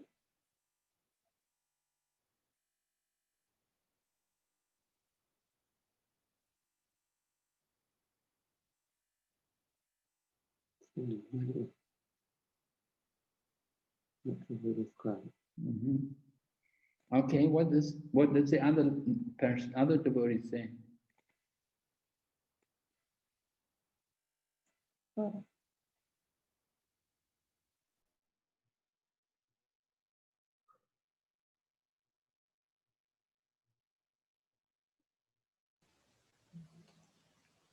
Giridhari Prabhu. Okay, Ananta Pandit has raised a hand. Ananta Pandit Prabhu.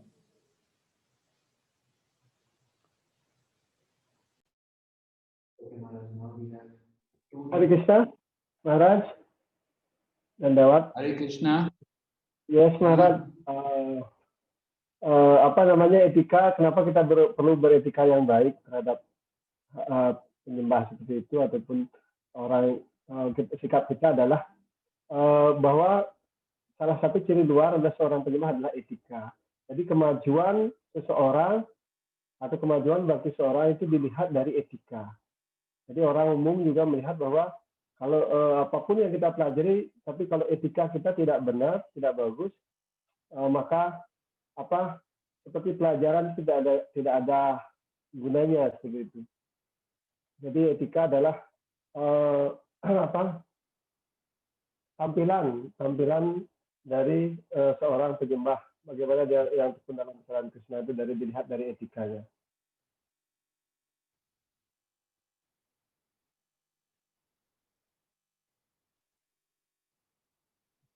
All right. Etiquette, of course, etiquette, we have special etiquette. Vaishnava etiquette is not always appreciated by other people. Our etiquette will be quite different from the etiquette which other people would employ. If we simply say manners or good manners, maybe, we could say just being being polite and respectful to others. But if you use the word etiquette, then we're speaking about Vaishnava etiquette. Vaishnava etiquette is very distinct, and not everybody is aware of Vaishnava etiquette. There is few other devotees from Bali. Dakshinarani Mataji. Dakshinarani. Dia membingungkan juga. We'll hear from Dakshinarani Mataji. Hare Krishna Maharaj. Dandawat Pranam. Hare Krishna. Yes, go speak. Why it is appropriate, why it is important to have appropriate attitude toward devotees' external feature in the ISKCON? Hare Krishna, I will try to answer because in the ISKCON is the International Society for Krishna Consciousness. It means it's internationally, then people who come into Krishna consciousness, who become devotee, come from very, very different background. And most of us are born in the Mlecha, maybe just externally we are not qualified to be devotee. So we have to see we should not see what is their background. We just have to see their qualification in Krishna consciousness. We have to overlook their background before they come into Krishna consciousness, but we have to see their properly their advancement in Krishna consciousness, Maharaj. Yes, I think that's a very good answer. Hare Krishna. Thank you very much. Your message has brought up an important point that we're an international society. And as such, we get people coming from all different backgrounds. We don't have any particular distinction about who's qualified and who's not qualified. But any person who's genuinely interested and willing to follow the principles, then they can become a member of the society, take part in the activities. All right, any other points? Ananta Vijay Prabhu. Yes, Maharaj, we need to apply this appropriate attitude toward in external. It's actually for the sake of preaching, Maharaj. When we come for preaching, we have to have a nice attitude like that. Hare Krishna. Well, somebody may say, "Oh, you people, you preach to all the low-class people. I don't want to join you." Someone may say like that. They may say, you Hare Krishna, you take anybody there, you let everybody join. I don't know if I want to join Hare Krishna. You've got all these people, all these weird people, strange people. I don't know if I want to join. Okay, Prabhu, thank you anyway. Yeah, anybody else? Hare Krishna. Dina Batsal? Yes, Maharaj. Hare Krishna. karena kita adalah masyarakat internasional. Yes, Hare Krishna. Hare Krishna, yes Maharaj. Ya, karena kita adalah masyarakat internasional, jadi kita harus memiliki sikap yang baik untuk memandang semua penyembah yang berbeda latar belakang, dan kita harus menyadari bahwa mereka semua adalah roh-roh yang sangat beruntung karena mereka bisa mengucapkan nama suci Tuhan dalam organisasi ini atau ISKCON ini. Mereka adalah roh-roh yang spesial. Itu yang kita harus hargai.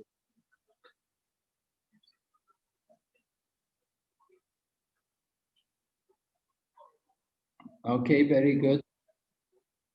Thank you, Maharaj. Yes, very nice. Thank you. Okay, so we'll go ahead. I think we got some good answers there. Yeah, we're an international society. We want to give everyone an opportunity. Now we're going to speak about another important point, which we should understand here, about how we should respect and how we should behave in the presence of empowered devotees, like, you know, great personalities like Srila Prabhupada. You know, sometimes, you know, people didn't always understand and appreciate his position and why we gave Prabhupada so much respect. But Prabhupada writes here, an empowered person who is actually engaged in the confidential service of the Lord should not be treated as an ordinary human being, right? If we treat him like an ordinary person, then this is not good.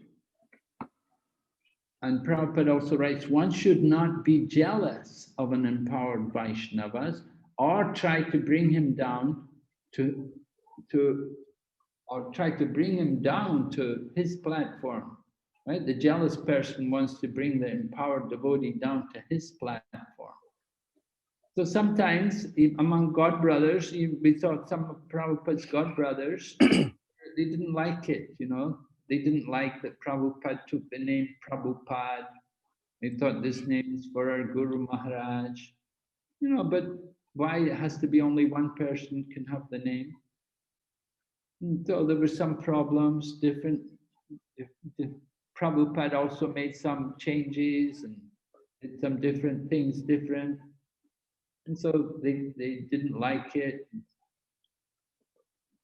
But Prabhupada mentions it's an offense to consider an empowered Vaishnava an object of disciplinary action.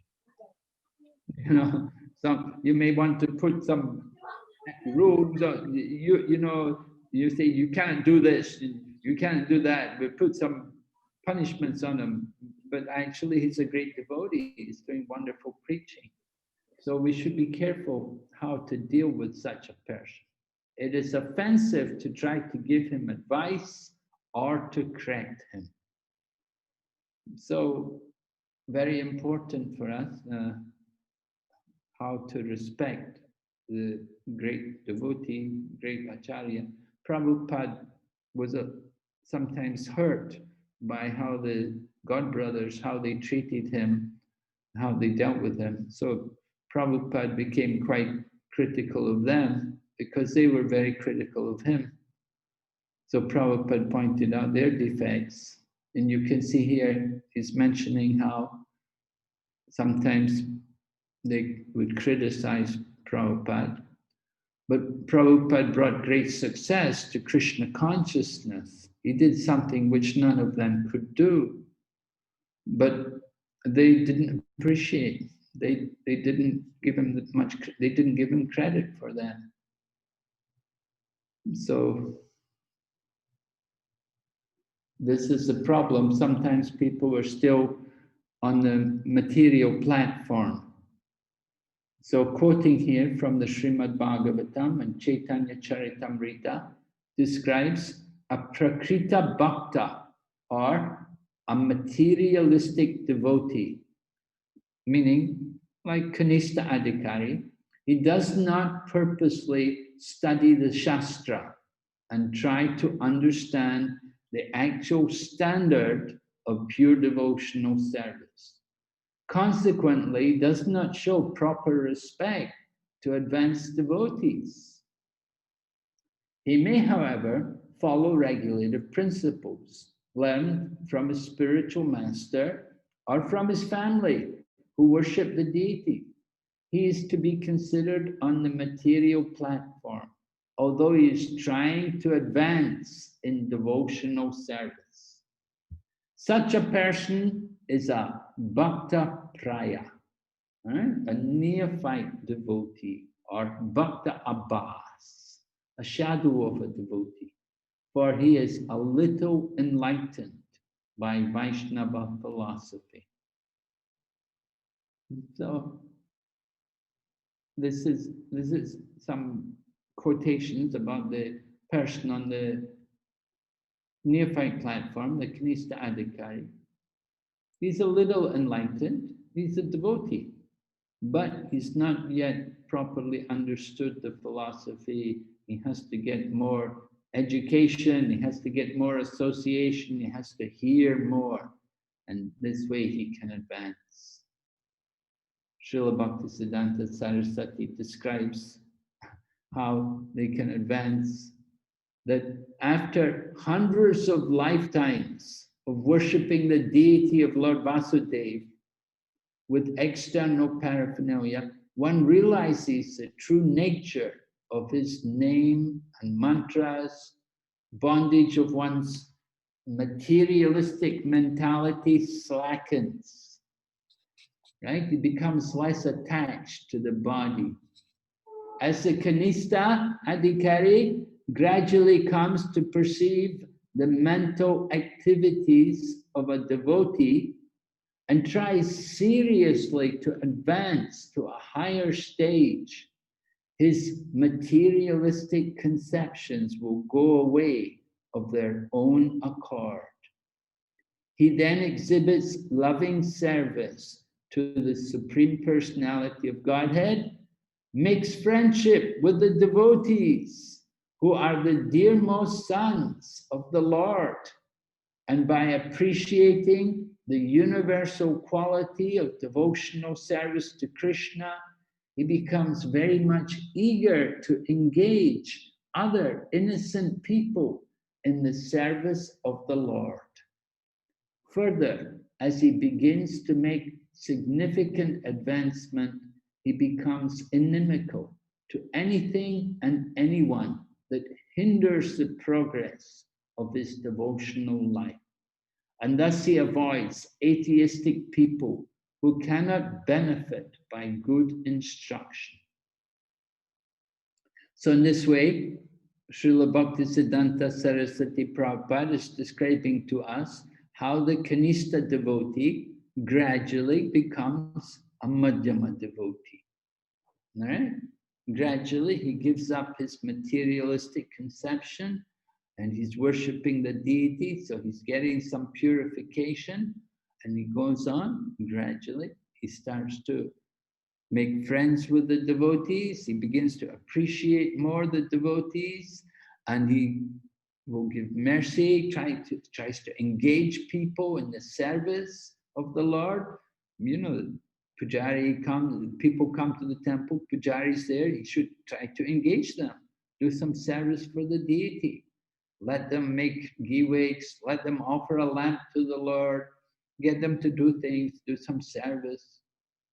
And then he also will, but at the same time, he'll be careful to avoid the atheistic people who cannot benefit. Don't waste the time by trying to give them instruction, because they'll just argue and they'll blaspheme. So it's not good for them. So therefore, we have to know who to give mercy to and who not to. That's the Madhyama devotee.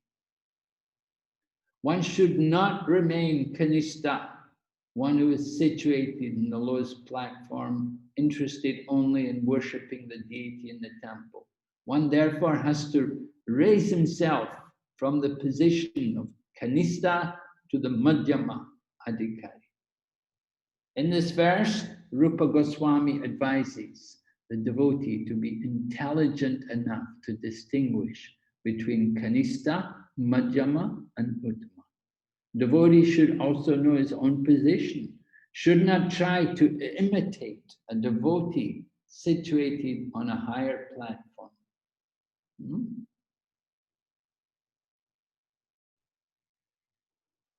Giriraj Swami Maharaj, quoted here. Giriraj Maharaj taught this course many years ago. So he says, there are various ingredients of a neophyte and of an intermediate devotee. A neophyte devotee may have some ingredients of an intermediate devotee, like faith, but he may not have the other ingredients, like knowing how to deal with other devotees, innocent people and envious people. So as I mentioned previously, sometimes, devotee may have some qualities which are kanista and some qualities which are madhyam. So Giriraj is mentioning like that. He says a neophyte devotee may have some qualities of the madhyama devotee, may have faith, but other qualities may be lacking. So it's it's not hard and dry that, oh, this person is kanista, oh, this person, they're very kanista, or they're very madhyam, or they're uttama. Different qualities are there, different ways.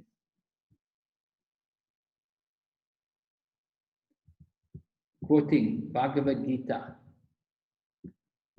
those who are free from anger and all material desires, who are self-realized, self-disciplined, and constantly endeavoring for perfection, are assured of liberation in the Supreme in the very near future. So we highlighted this constantly endeavoring for perfection. This is a very important quality for making advancement, right? We really want to endeavor, we have to endeavor continually, constantly to get rid of the bad qualities, the contamination from the heart, right? We'll hear more about that as we go on, how we have to remove everything. We heard particularly about this kutinati. Remember kutinati? What does it mean? Someone remembers? We described kutinati. Shilpa Maharaji.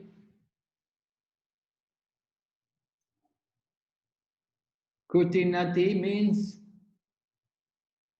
Hare Krishna Maharaj, kutinati means fault finding? Yes, fault finding, right. We spoke about fault finding. People want to find fault with the devotees. And Raghunath Goswami described it like what? Like bathing in ass urine. Right, like bathing in the urine of the ass. You have to be foolish, you have to be mad to bathe in the urine of the ass. So this is what happens when we're talking, finding fault with the devotees. So we want to be careful for that. We heard about this, try to avoid that. Okay, self-assessment, we won't do that tonight. How are we doing? Time? Good. All right, so we talked about the three categories of devotees: Kanista, Madhyam, Uttama. We discussed different ways to associate appropriately with the three categories of devotees. That was described in the text 5. Mentally honor the devotee who chants the holy name.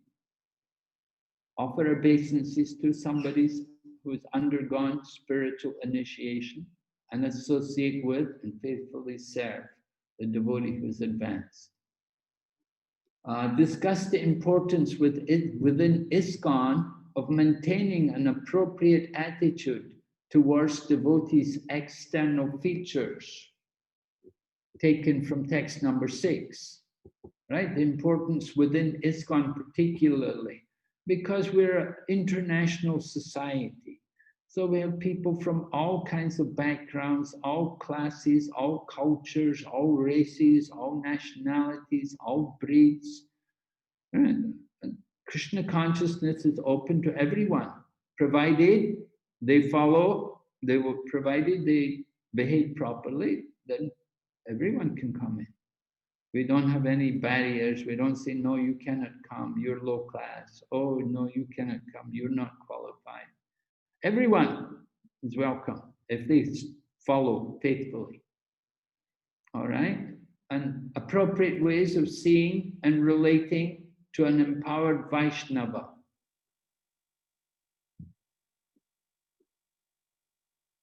Appropriate ways of seeing. How should we see him? Someone can tell me? How do we see an empowered Vaishnava? Who? Valmiki Prabhu, how do you see an empowered Vaishnava?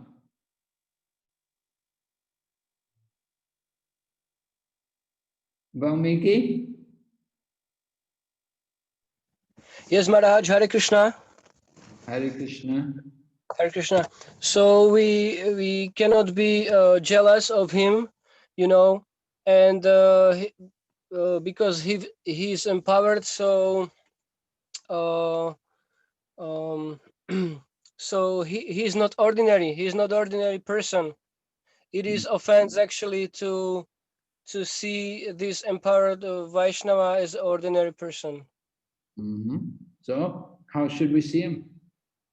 Somebody from another planet? Well, as a servant, pure devotee of Krishna. Yes, right. Right. We say that the representative of Krishna, right? Shakshad Daritvena Samasta Shastri, right? Krishna's representative, right? Yes, Spirit, Maharaj. right. We see him like that. We should give him that kind of respect, right? And how should we relate to him? What should be our business? We have to serve him very nicely, Maharaj. Right. Yes, we have to be willing to serve him, and we should be willing to hear also and to inquire from him, put relevant questions to him.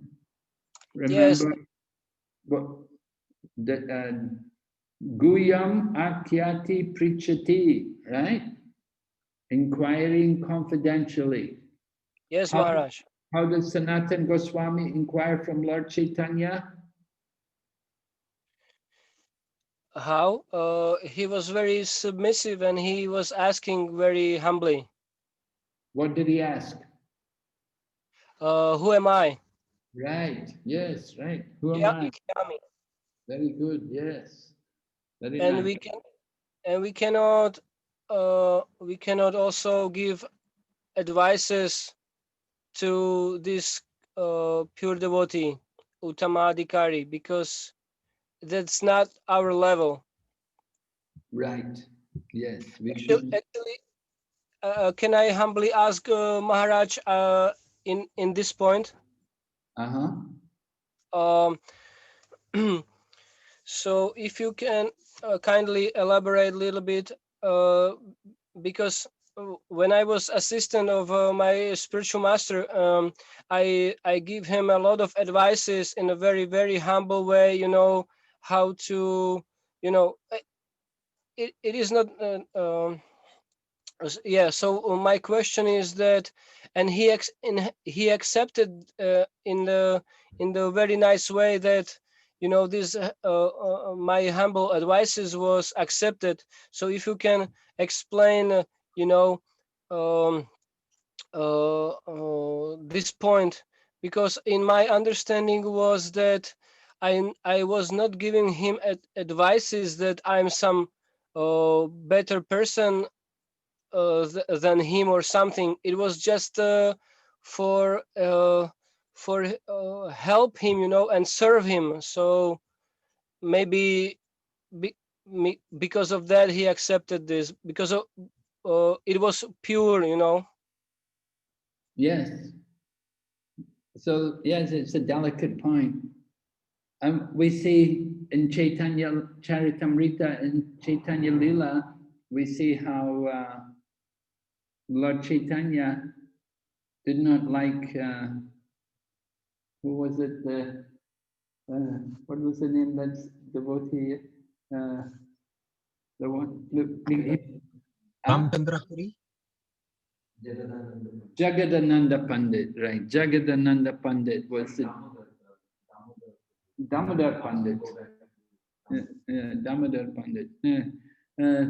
One of these Pandits, either Damodar Pandit or Jagadananda, you know, they tried to advise Lord Chaitanya, and Lord Chaitanya did not always like their advice and did not appreciate it. Sometimes Prabhupada would ask devotees, what do you think? He would ask, different devotees told me sometimes Prabhupada would call them in and Prabhupada would say, what should we do? What do you think? What can we do? Yes.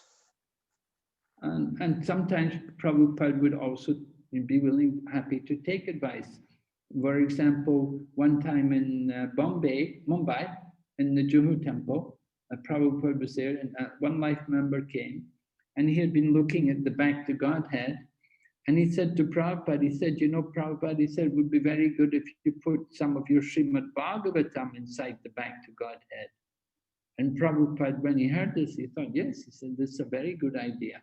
Immediately, he told his secretary, write to Los Angeles and tell the editor that they have to put a section from Srimad Bhagavatam inside the back to Godhead every time. So Prabhupada was willing to hear from other people, you know. And we see also Lord Krishna, when Maharaj Yudhisthira, you know, they wanted to do the Rajasuya sacrifice. And so Lord Krishna met with them and they discussed. Sometimes Lord Krishna would ask Uddhava what to do. Uddhava was like the secretary of Lord Chaitanya. So Lord Chaitanya would ask, Uddhava was the secretary of Lord Krishna, and Lord Krishna would often ask Uddhava, what should we do? What can be done in this situation? So we see Lord Krishna also, but that has to be usually the appropriate person. And, you know, you have to be a little delicate. And certainly, as you say, it can be, you know, it may be welcome, it may not be welcome. And Lord Chaitanya certainly didn't welcome sometimes the criticism of some devotee like Damodar Pandit or Jagadananda Pandit. Jagadananda, he wanted to give Lord Chaitanya, you know, to take a bath with, to take a oil massage with sandalwood oil, and he wanted Lord Chaitanya to rest on a beautiful blanket, quilt. And Lord Chaitanya didn't like it. He thought, you know, look, I'm a sannyasi, I can't use all these things. This is not for sannyasis. But Damodar Pandit, he got upset and he would fast for, you know, he wouldn't eat. And Lord Chaitanya would have to tell him, go and cook for me, and try to get him out of his mood. And then the other devotee, he didn't like Lord Chaitanya spending time and showing affection for the son of a young widow. There was a young widow woman, and her son used to come, and Lord Chaitanya was quite affectionate to the young boy. And so the devotee didn't like Lord Chaitanya being affectionate with this woman's son. And Lord Chaitanya did not like, he thought, you know, this is not good, you know, you shouldn't tell me like this. Anyway. Thank you, Maharaj. It's a difficult thing dealing with senior devotees. We have to know what we can say and who can say it and who can. So Prabhupada had certain people who he would ask, you know, he would confide in, he would ask them, what should we do? All right, very good. So we discussed one more thing. Oh, we didn't do this. Okay, concluding quote from Bhaktisiddhanta Saraswati's commentary. Kanishta Adhikari devotees take full shelter of the chanting of Sri Krishna Nam knowing it to be supremely beneficial.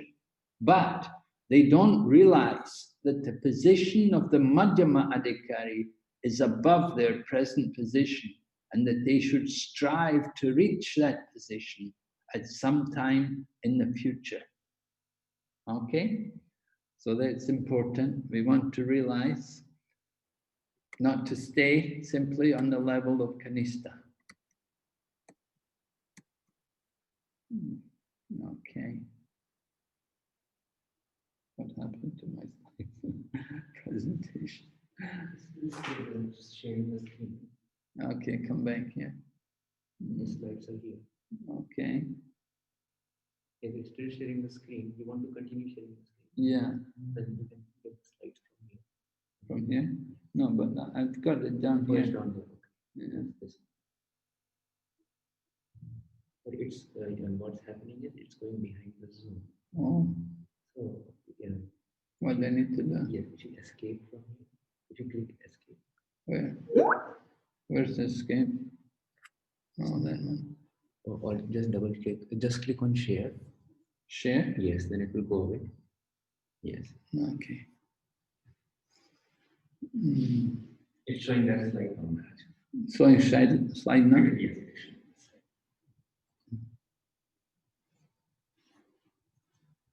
How do I open slideshow? All the way on the top.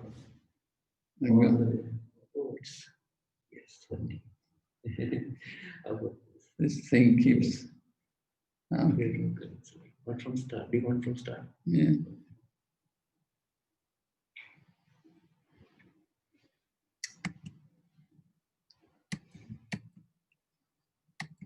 Okay, so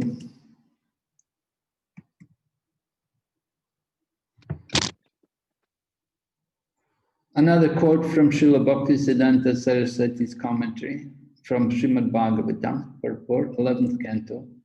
Kanista Adhikari gradually comes to perceive the mental activities of a devotee and tries seriously to advance to a higher stage. Materialistic conceptions will go away on accord.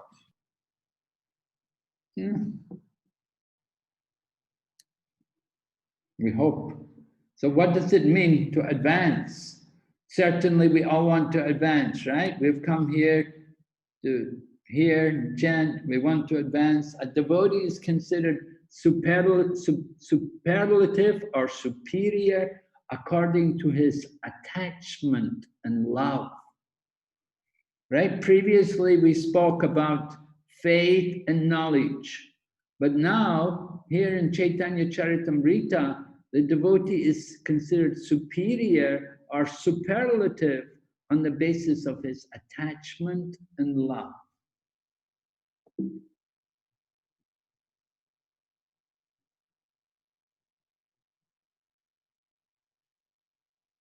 The process by which a devotee becomes attached to Krishna is described in the Chaitanya Charitamrita, Anchal Leela, Diksha Kale Bhakta Kare Atma Samarpan. Say Kali Krishna Tari Kara Atma Sam. At the time of initiation, a devotee fully surrenders to the Lord's service. Krishna accepts him to be as good as himself. Well, of course, when we get initiated, not every one of us is fully surrendered to Krishna's service, but to some degree we've surrendered, right? And gradually, the initiation is not just simply the ritual.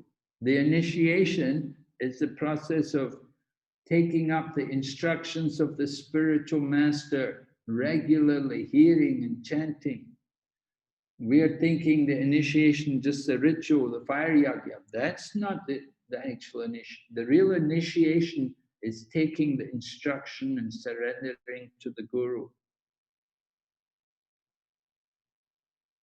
By Diksha, one gradually becomes disinterested in material enjoyment and gradually becomes interested in spiritual life.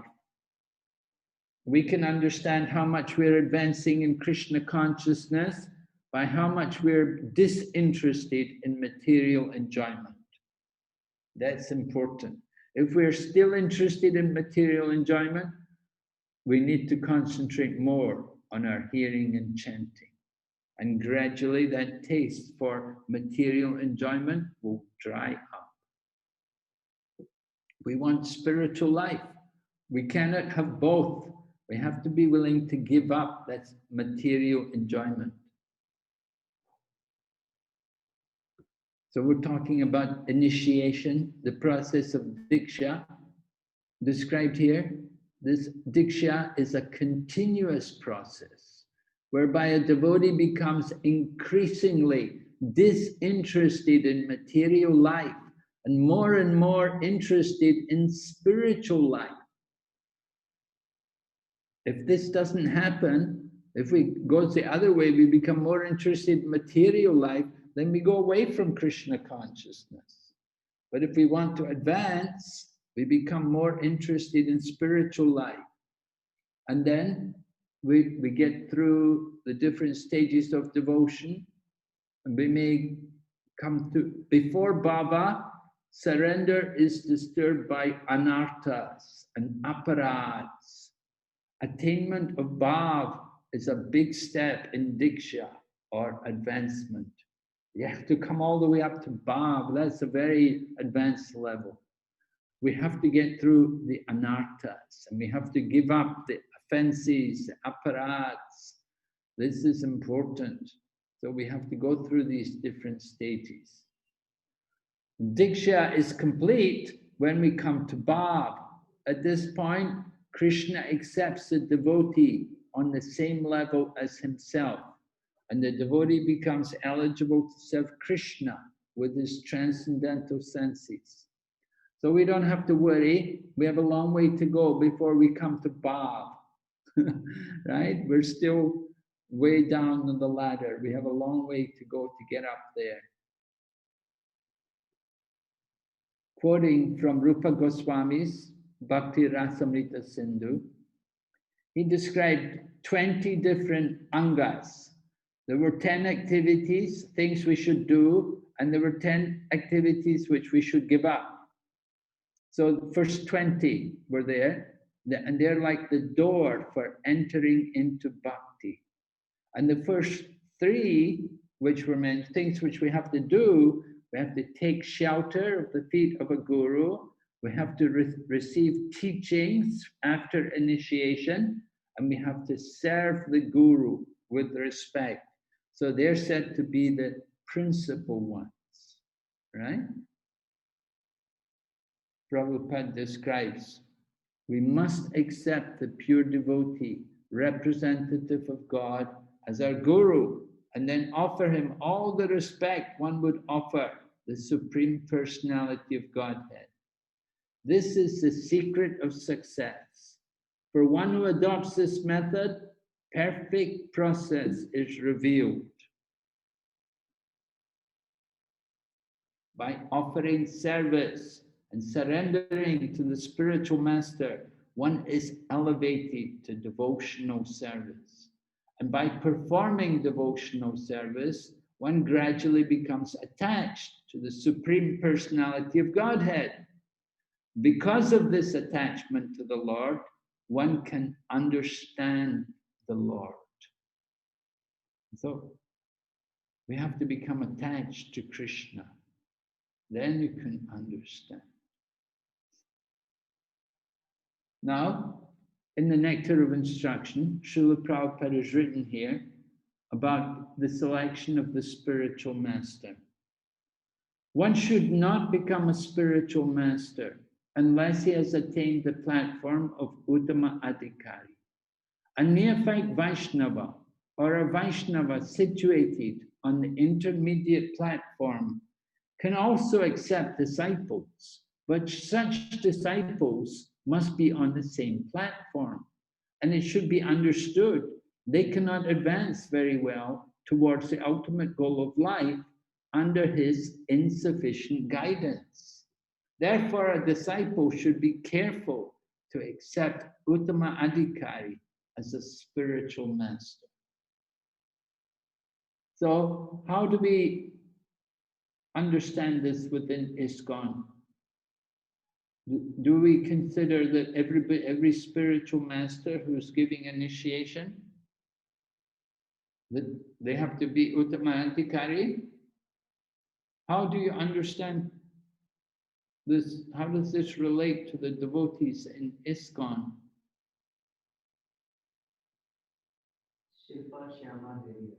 Yes, Shilpa Shama Devi Dasi. Hare Krishna Maharaj. In ISKCON, all the spiritual masters, they accept the disciples on behalf of Srila Prabhupada. Okay. And so Srila Prabhupada is an Uttama Adhikari. Yes. We accept Srila Prabhupada as the Uttamadhikari. He's the founder Acharya, right? Yes. So when we give initiation, one of the purposes of initiation is to connect the devotee to the parampara, to Srila Prabhupada in the line of disciplic succession. Right? Yes. So it's important that the spiritual master is representing Srila Prabhupada, that he's a strict follower of Srila Prabhupada. And he's bringing people to take shelter of Srila Prabhupada. And in what way do we promote Srila Prabhupada in ISKCON? We study his books. Yes, we study his books. And we offer Guru Puja. Every day in the temples, they will offer Guru Puja to Srila Prabhupada. All the devotees should take part in Prabhupada's Guru Puja. Yes. Very good. Okay, any other points? Anybody else like to say?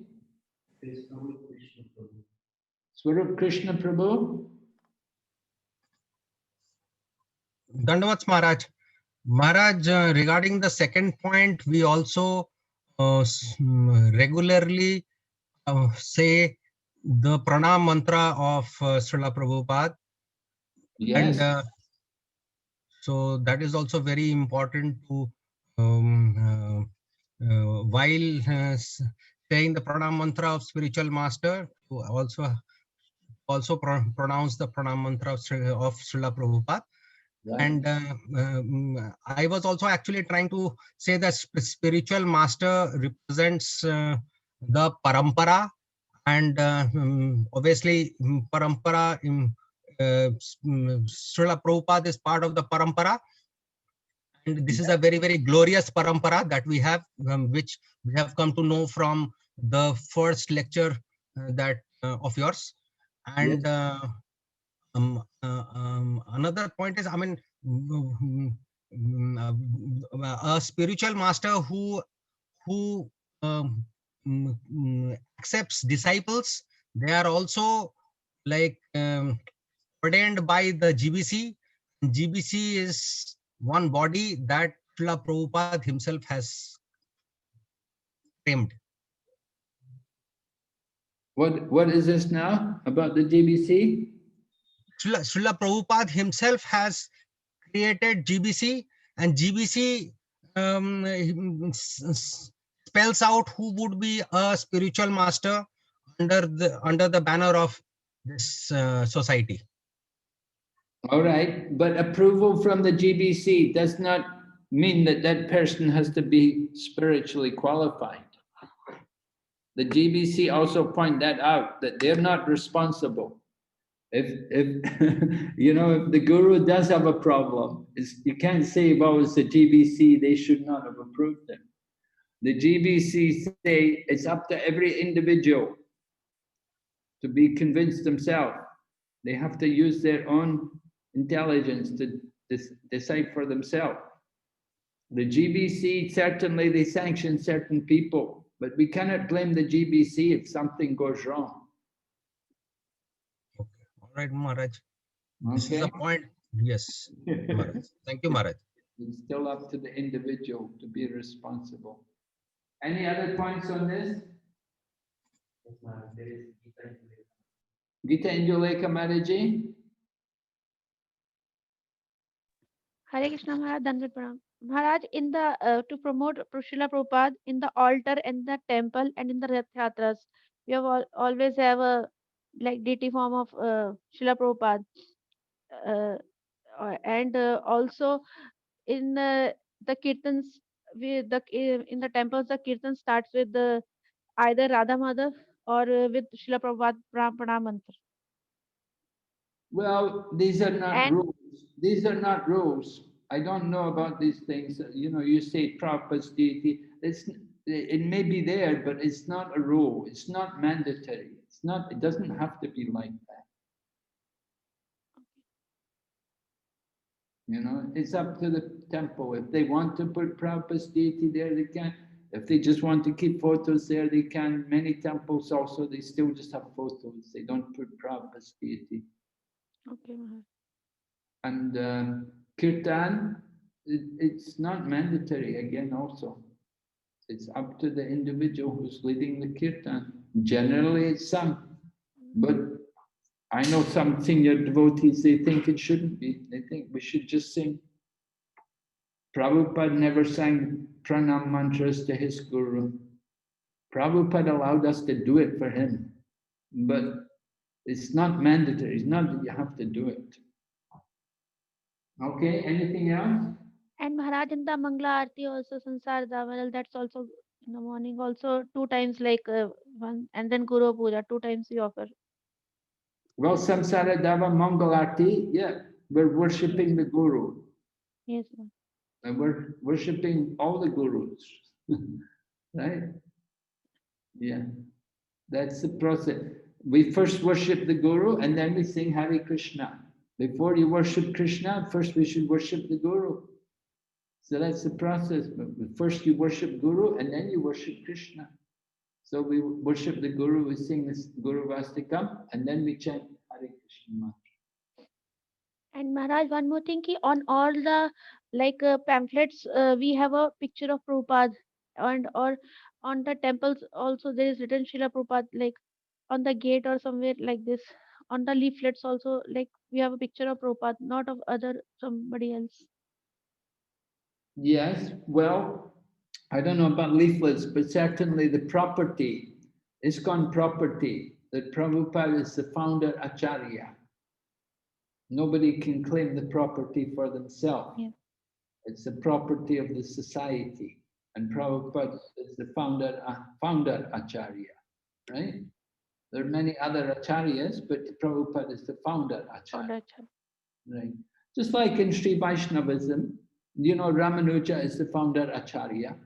And so everybody initiated in Sri Sampradaya, you know, they're connected very strongly to Sri Ramanuja Acharya. And so similarly, we're in our Gaudiya Sampradaya, where our connection is to Srila Prabhupada. And it will be like that for many generations, you know. As long as our movement goes on, the connection will be to Prabhupada. Like that. Prabhupada is the founder Acharya. Any other point? You got time? Thank you, Maharaj.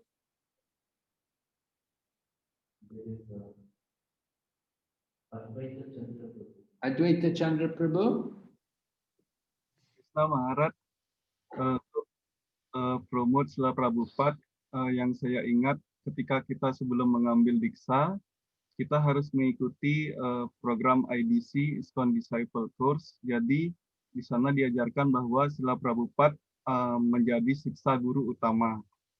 Jadi bagi yang tertarik untuk mengikuti Krsna Consciousness ini, jadi sebelum diksa mereka harus menganggap Srila Prabhupada sebagai siksa guru utama. Kemudian di dalam memulai japa, jadi dia harus berjapa dulu dengan mengucapkan pranam Srila Prabhupada sebelum ia mendapatkan guru yang ia pilih.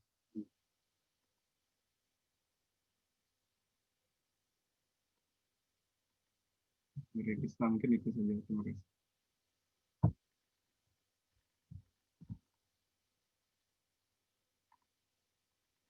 Yes. When we do obeisances, we chant. Yeah. Okay. Yes, very good. Yes, everything he said is right. We have to do the disciple course, and we learn Prabhupada as the Shiksha Guru for all the devotees. And new people coming into Krishna consciousness, what should they do first of all? When new people come into the movement, first thing they should do is take shelter of Srila Prabhupada. They come to the temple, they're looking for a guru.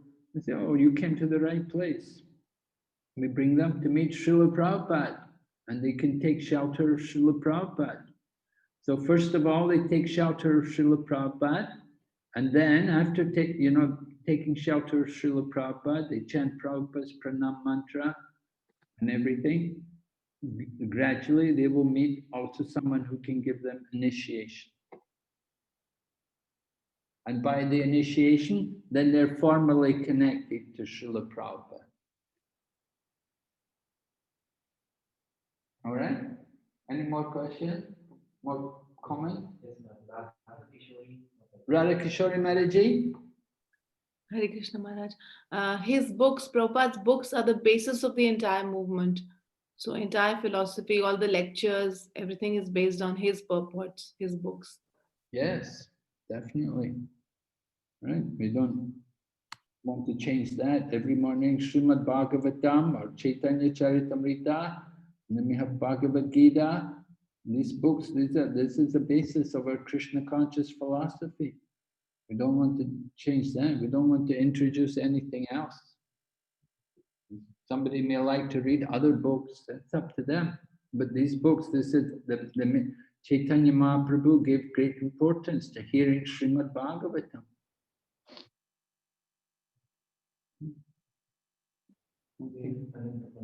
Ananta Pandit Prabhu? Hare Krishna Maharaj. Hare Krishna. Maharaj, dari yang saya pernah pelajari bahwa standar-standar seperti prinsip-prinsip yang mengatur itu semua tidak boleh diubah karena itu standar dari carya kita, carya Srila Prabhupada. Jadi Prabhupada membuat standar baku di ISKCON ini. 4 prinsip, berjapa 16 putaran, dan ini merupakan standar baku dari Srila Prabhupada. Dan beberapa standar-standar pemujaan juga itu dimulai dari beliau adalah founder acaryanya.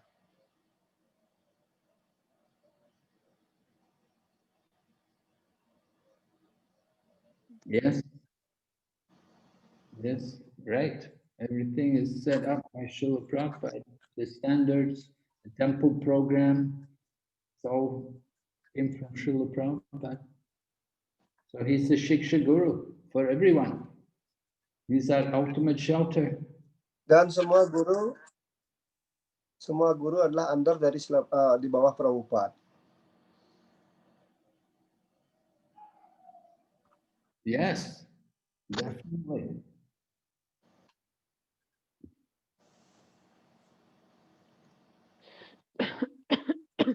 Any other questions? Shilpa Maharaji? Oh, sorry, Guru Maharaj, I forgot to put my hand down. Oh, okay. Yeah. All right. Who? Sadananda Ramchandra Prabhu. Hare Krishna Maharaj. So, Maharaj, are we still on the same topic of accepting Uttamadhikari as on the screen, or? Yes. Okay. So, Maharaj, the other thing I think as is mentioned by Prabhupada in this excerpt that you have posted, is that if sometimes the Uttamadhikari is so advanced that since he is so detached from the world, if a neophyte who needs more care and attention takes up an Uttamadhikari as a guru, then he may not get that attention that he needs. So that's why Prabhupada also probably is mentioning that it's Madhyamadikari can give more care and hand holding towards the Kanishthadikari devotee and bring him to that Madhyamadikari stage or whatever it is to progress forward. Is that correct? In my Well, the Uttama Adhikari, remember, Uttama Adhikari can also come down to the Madhyama Adhikari platform. It's not that because he's Uttama Adhikari that he just simply doesn't preach. People have different ideas about what it means to be an Uttama Adhikari. How would you understand Uttama Adhikari? No, so with Uttamadikari, so my understanding of an Uttamadikari is that he is extremely advanced, and in the sense that he looks at all souls equally, because Pandita Samadarshana, I think that principle comes in. So therefore, he's able to see the Paramatma in every living entity, and and I'm not trying to say that he doesn't preach or anything, but when it comes to say,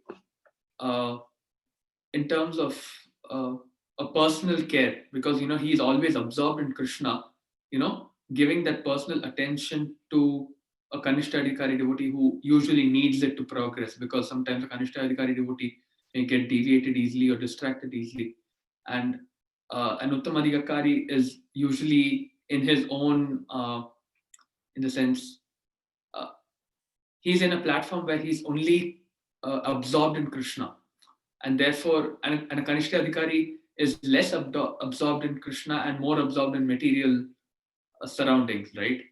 So there could be a clash in the sense that a Kanishka Adhikari may not be able to get the relatability with the Uttamadhikari as opposed to a Madhyamadhikari. Would that make sense? I'm not sure. I'm just trying to use logic here and see it.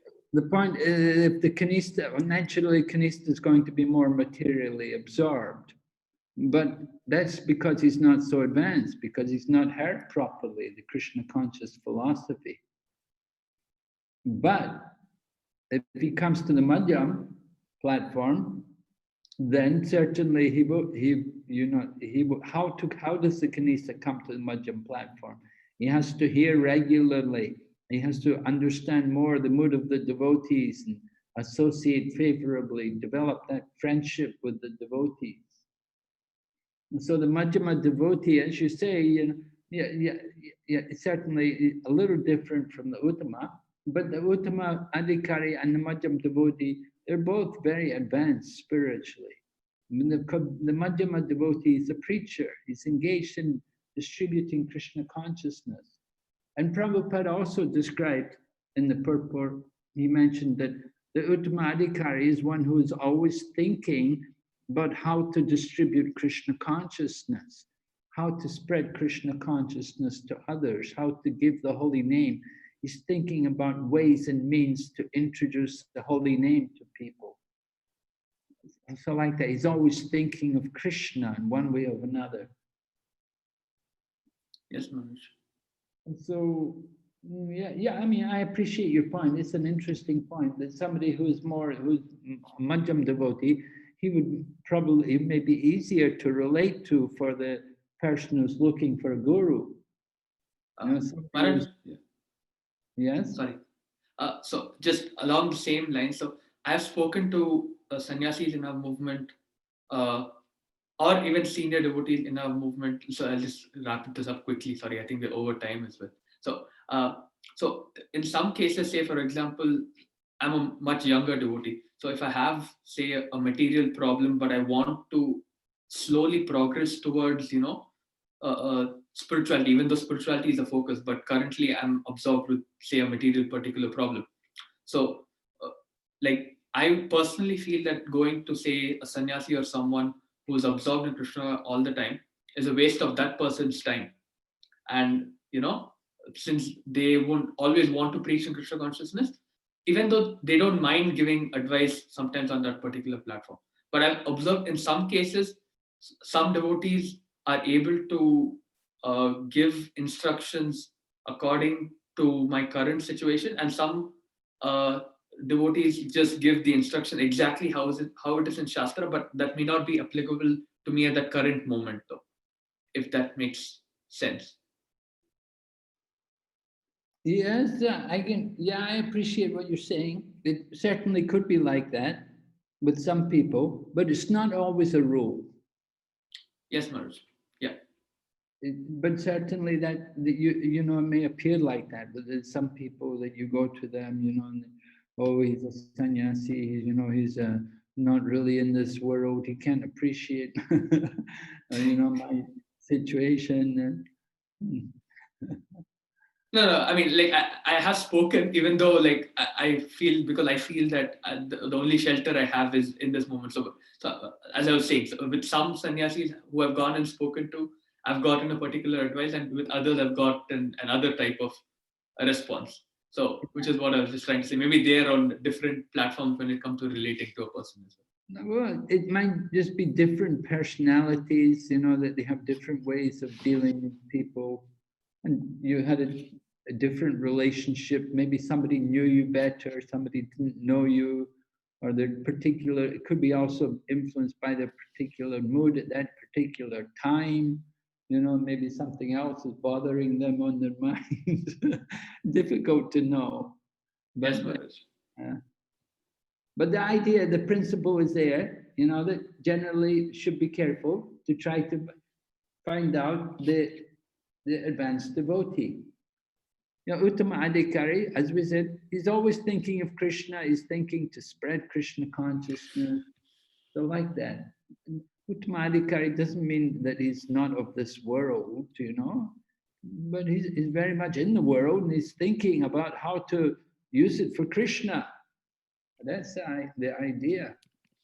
And so we say, you know, whoever you happen to connect to in Krishna consciousness, you know, the idea is to bring all of us to Prabhupada, and Prabhupada would bring us to his guru, and his guru would take us all like that to the parampara, and we get connected to the great acharyas, and in this way we can go back to Godhead.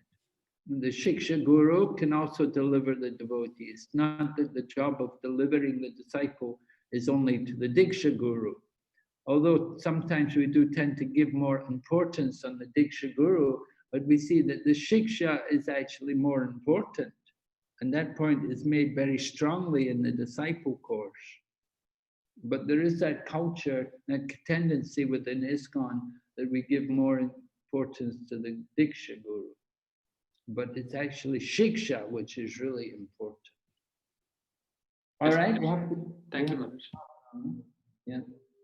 Okay, so we will stop here tonight. And if there's any more questions, if anybody has any questions, you put them on the chat and we can take them up in the next meeting. We'll meet tomorrow night. Thank you very much. Srila Prabhupada ki jai. Jai. Gaur Bhakta Vrinda ki Jai. Jai. Thank you, Maharaj. Thank you, Maharaj. Hare Vancha Krishna kalpatarubhyascha Maharaj. kripa sindhubhya patinaam pavanebhyo Vancha kalpatarubhyascha kripa sindhubhya patinaam Vaishnavebhyo namo namah. Om Namah. Prabhupada ki jai. Jai. Jai ISKCON Guru Vrinda.